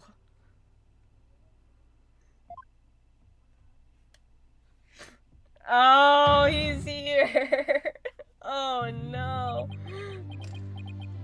Apollo! Apollo? What is the meaning of this? Congratulations, Mr. Wright and Prosecutor Edgeworth. You uncovered the truth from 7 years ago and you saved Prosecutor Blackwell. However, I can't allow this trial to end just yet. Come on. Why, Apollo? Why would you do this to us? He is so cute. Yeah, he is. He's very cute. That's my man, wait. No! There's more! Oh, I can't continue. It's too hot. It's too hot. It's too hot. I can't continue. Oh, I can't continue. I want to continue though. It's gonna bother me.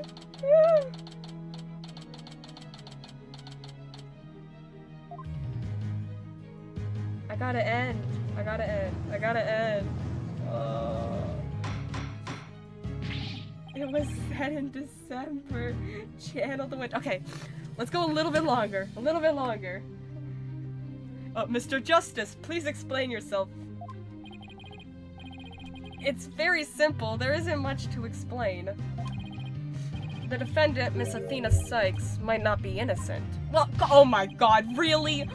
Is that what he came in here for? Short stream, guys, it's too hot. 3. This trial is insane, okay? I'm so invested. I need to find out who the killer is. What are you talking about? The case from 7 years ago has been settled. I'm not talking about the past here. I'm talking about the present case.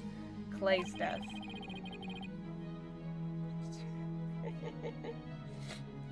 It's still not clear who killed Clay Terran. But Apollo, why would you... Miss Sykes, please listen quietly to what I have to say. Oh my god. What in the world is Apollo trying to do? Your Honor, please allow me a little of the court's time. Miss Sykes, I can't. It's so sad. But this trial for the case from 7 years ago. The angst is physically hurting me. Miss Blackwell, I'd like to ask a favor of you. Just as you lost someone close to you, I lost someone close to me too. Oh. I'm sure you want to know the real truth of what happened as much as I do. Apollo. Hee hee. Sure. You know I'm all for the truth. I need to sleep. I got annoying kids to teach tomorrow, but I don't want to leave. I'll end up very soon. So everyone can go to sleep and do their exams and teach their kids. And I'll stream again tomorrow. I promise. I'll stream as early as I can tomorrow. Let's get to the testimony, and then we're ending up. Sure, you know, I'm all for the truth. Now let's see what you expose the princess's guilt. Judge, I give my permission. Continue with the trial. I fear I might be too drunk tomorrow. I won't be able to sleep through my tears. Very well. Is that all right with you, Prosecutor Edgeworth? The prosecution has no objections. Let's hear Mr. Justice's testimony. I'll have the police's investigation report brought immediately. Not you too, Edgeworth. I really hope it's because you have something up your sleeve. Very well. Your opening statement, please, Prosecutor Edgeworth. As you wish. Let's review the case of the murder of Mr. Clay Terran. It was made clear in the previous trial that Solomon Starbuck was not his killer. Therefore, the culprit was someone else. On that day, this culprit waited for the astronauts in boarding lounge 1. When the two men made their escape out of the Space Museum. The killer attacked Mr. Terran with the same type of knife that was used 7 years ago. The murderer then escaped into the Space Museum. Next, Director Yuri Cosmos switched the launch pads. After that, the culprit exited the Space Museum via boarding lounge 2.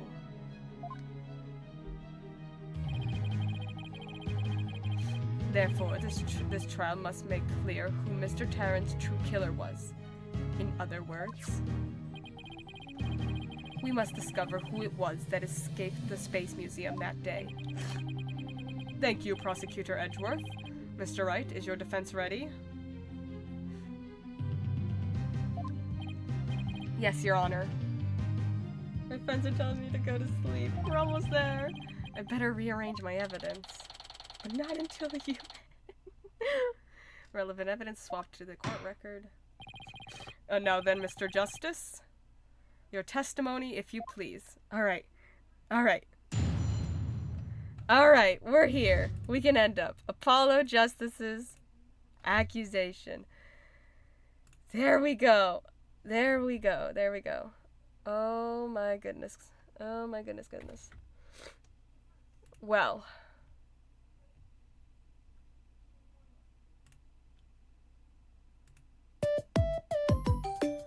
Thank you guys for showing up. Oh my gosh. We'll be back tomorrow. We'll I swear. I pinky promise. We'll finish this case tomorrow. Without a doubt. We'll find out everything. I'll stream the minute I'm free, I'm streaming tomorrow. I'm gonna send you guys over in a raid. I'll try to be. Oh my gosh. I'm gonna go rest up. It's really hot. I need a break.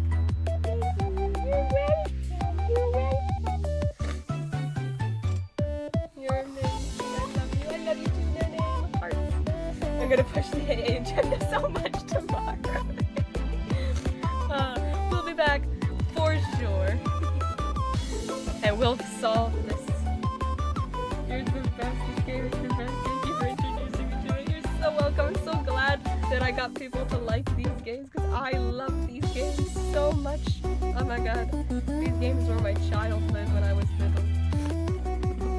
I'm so excited. I need to find out who the killer is. Thank you guys so much for joining me.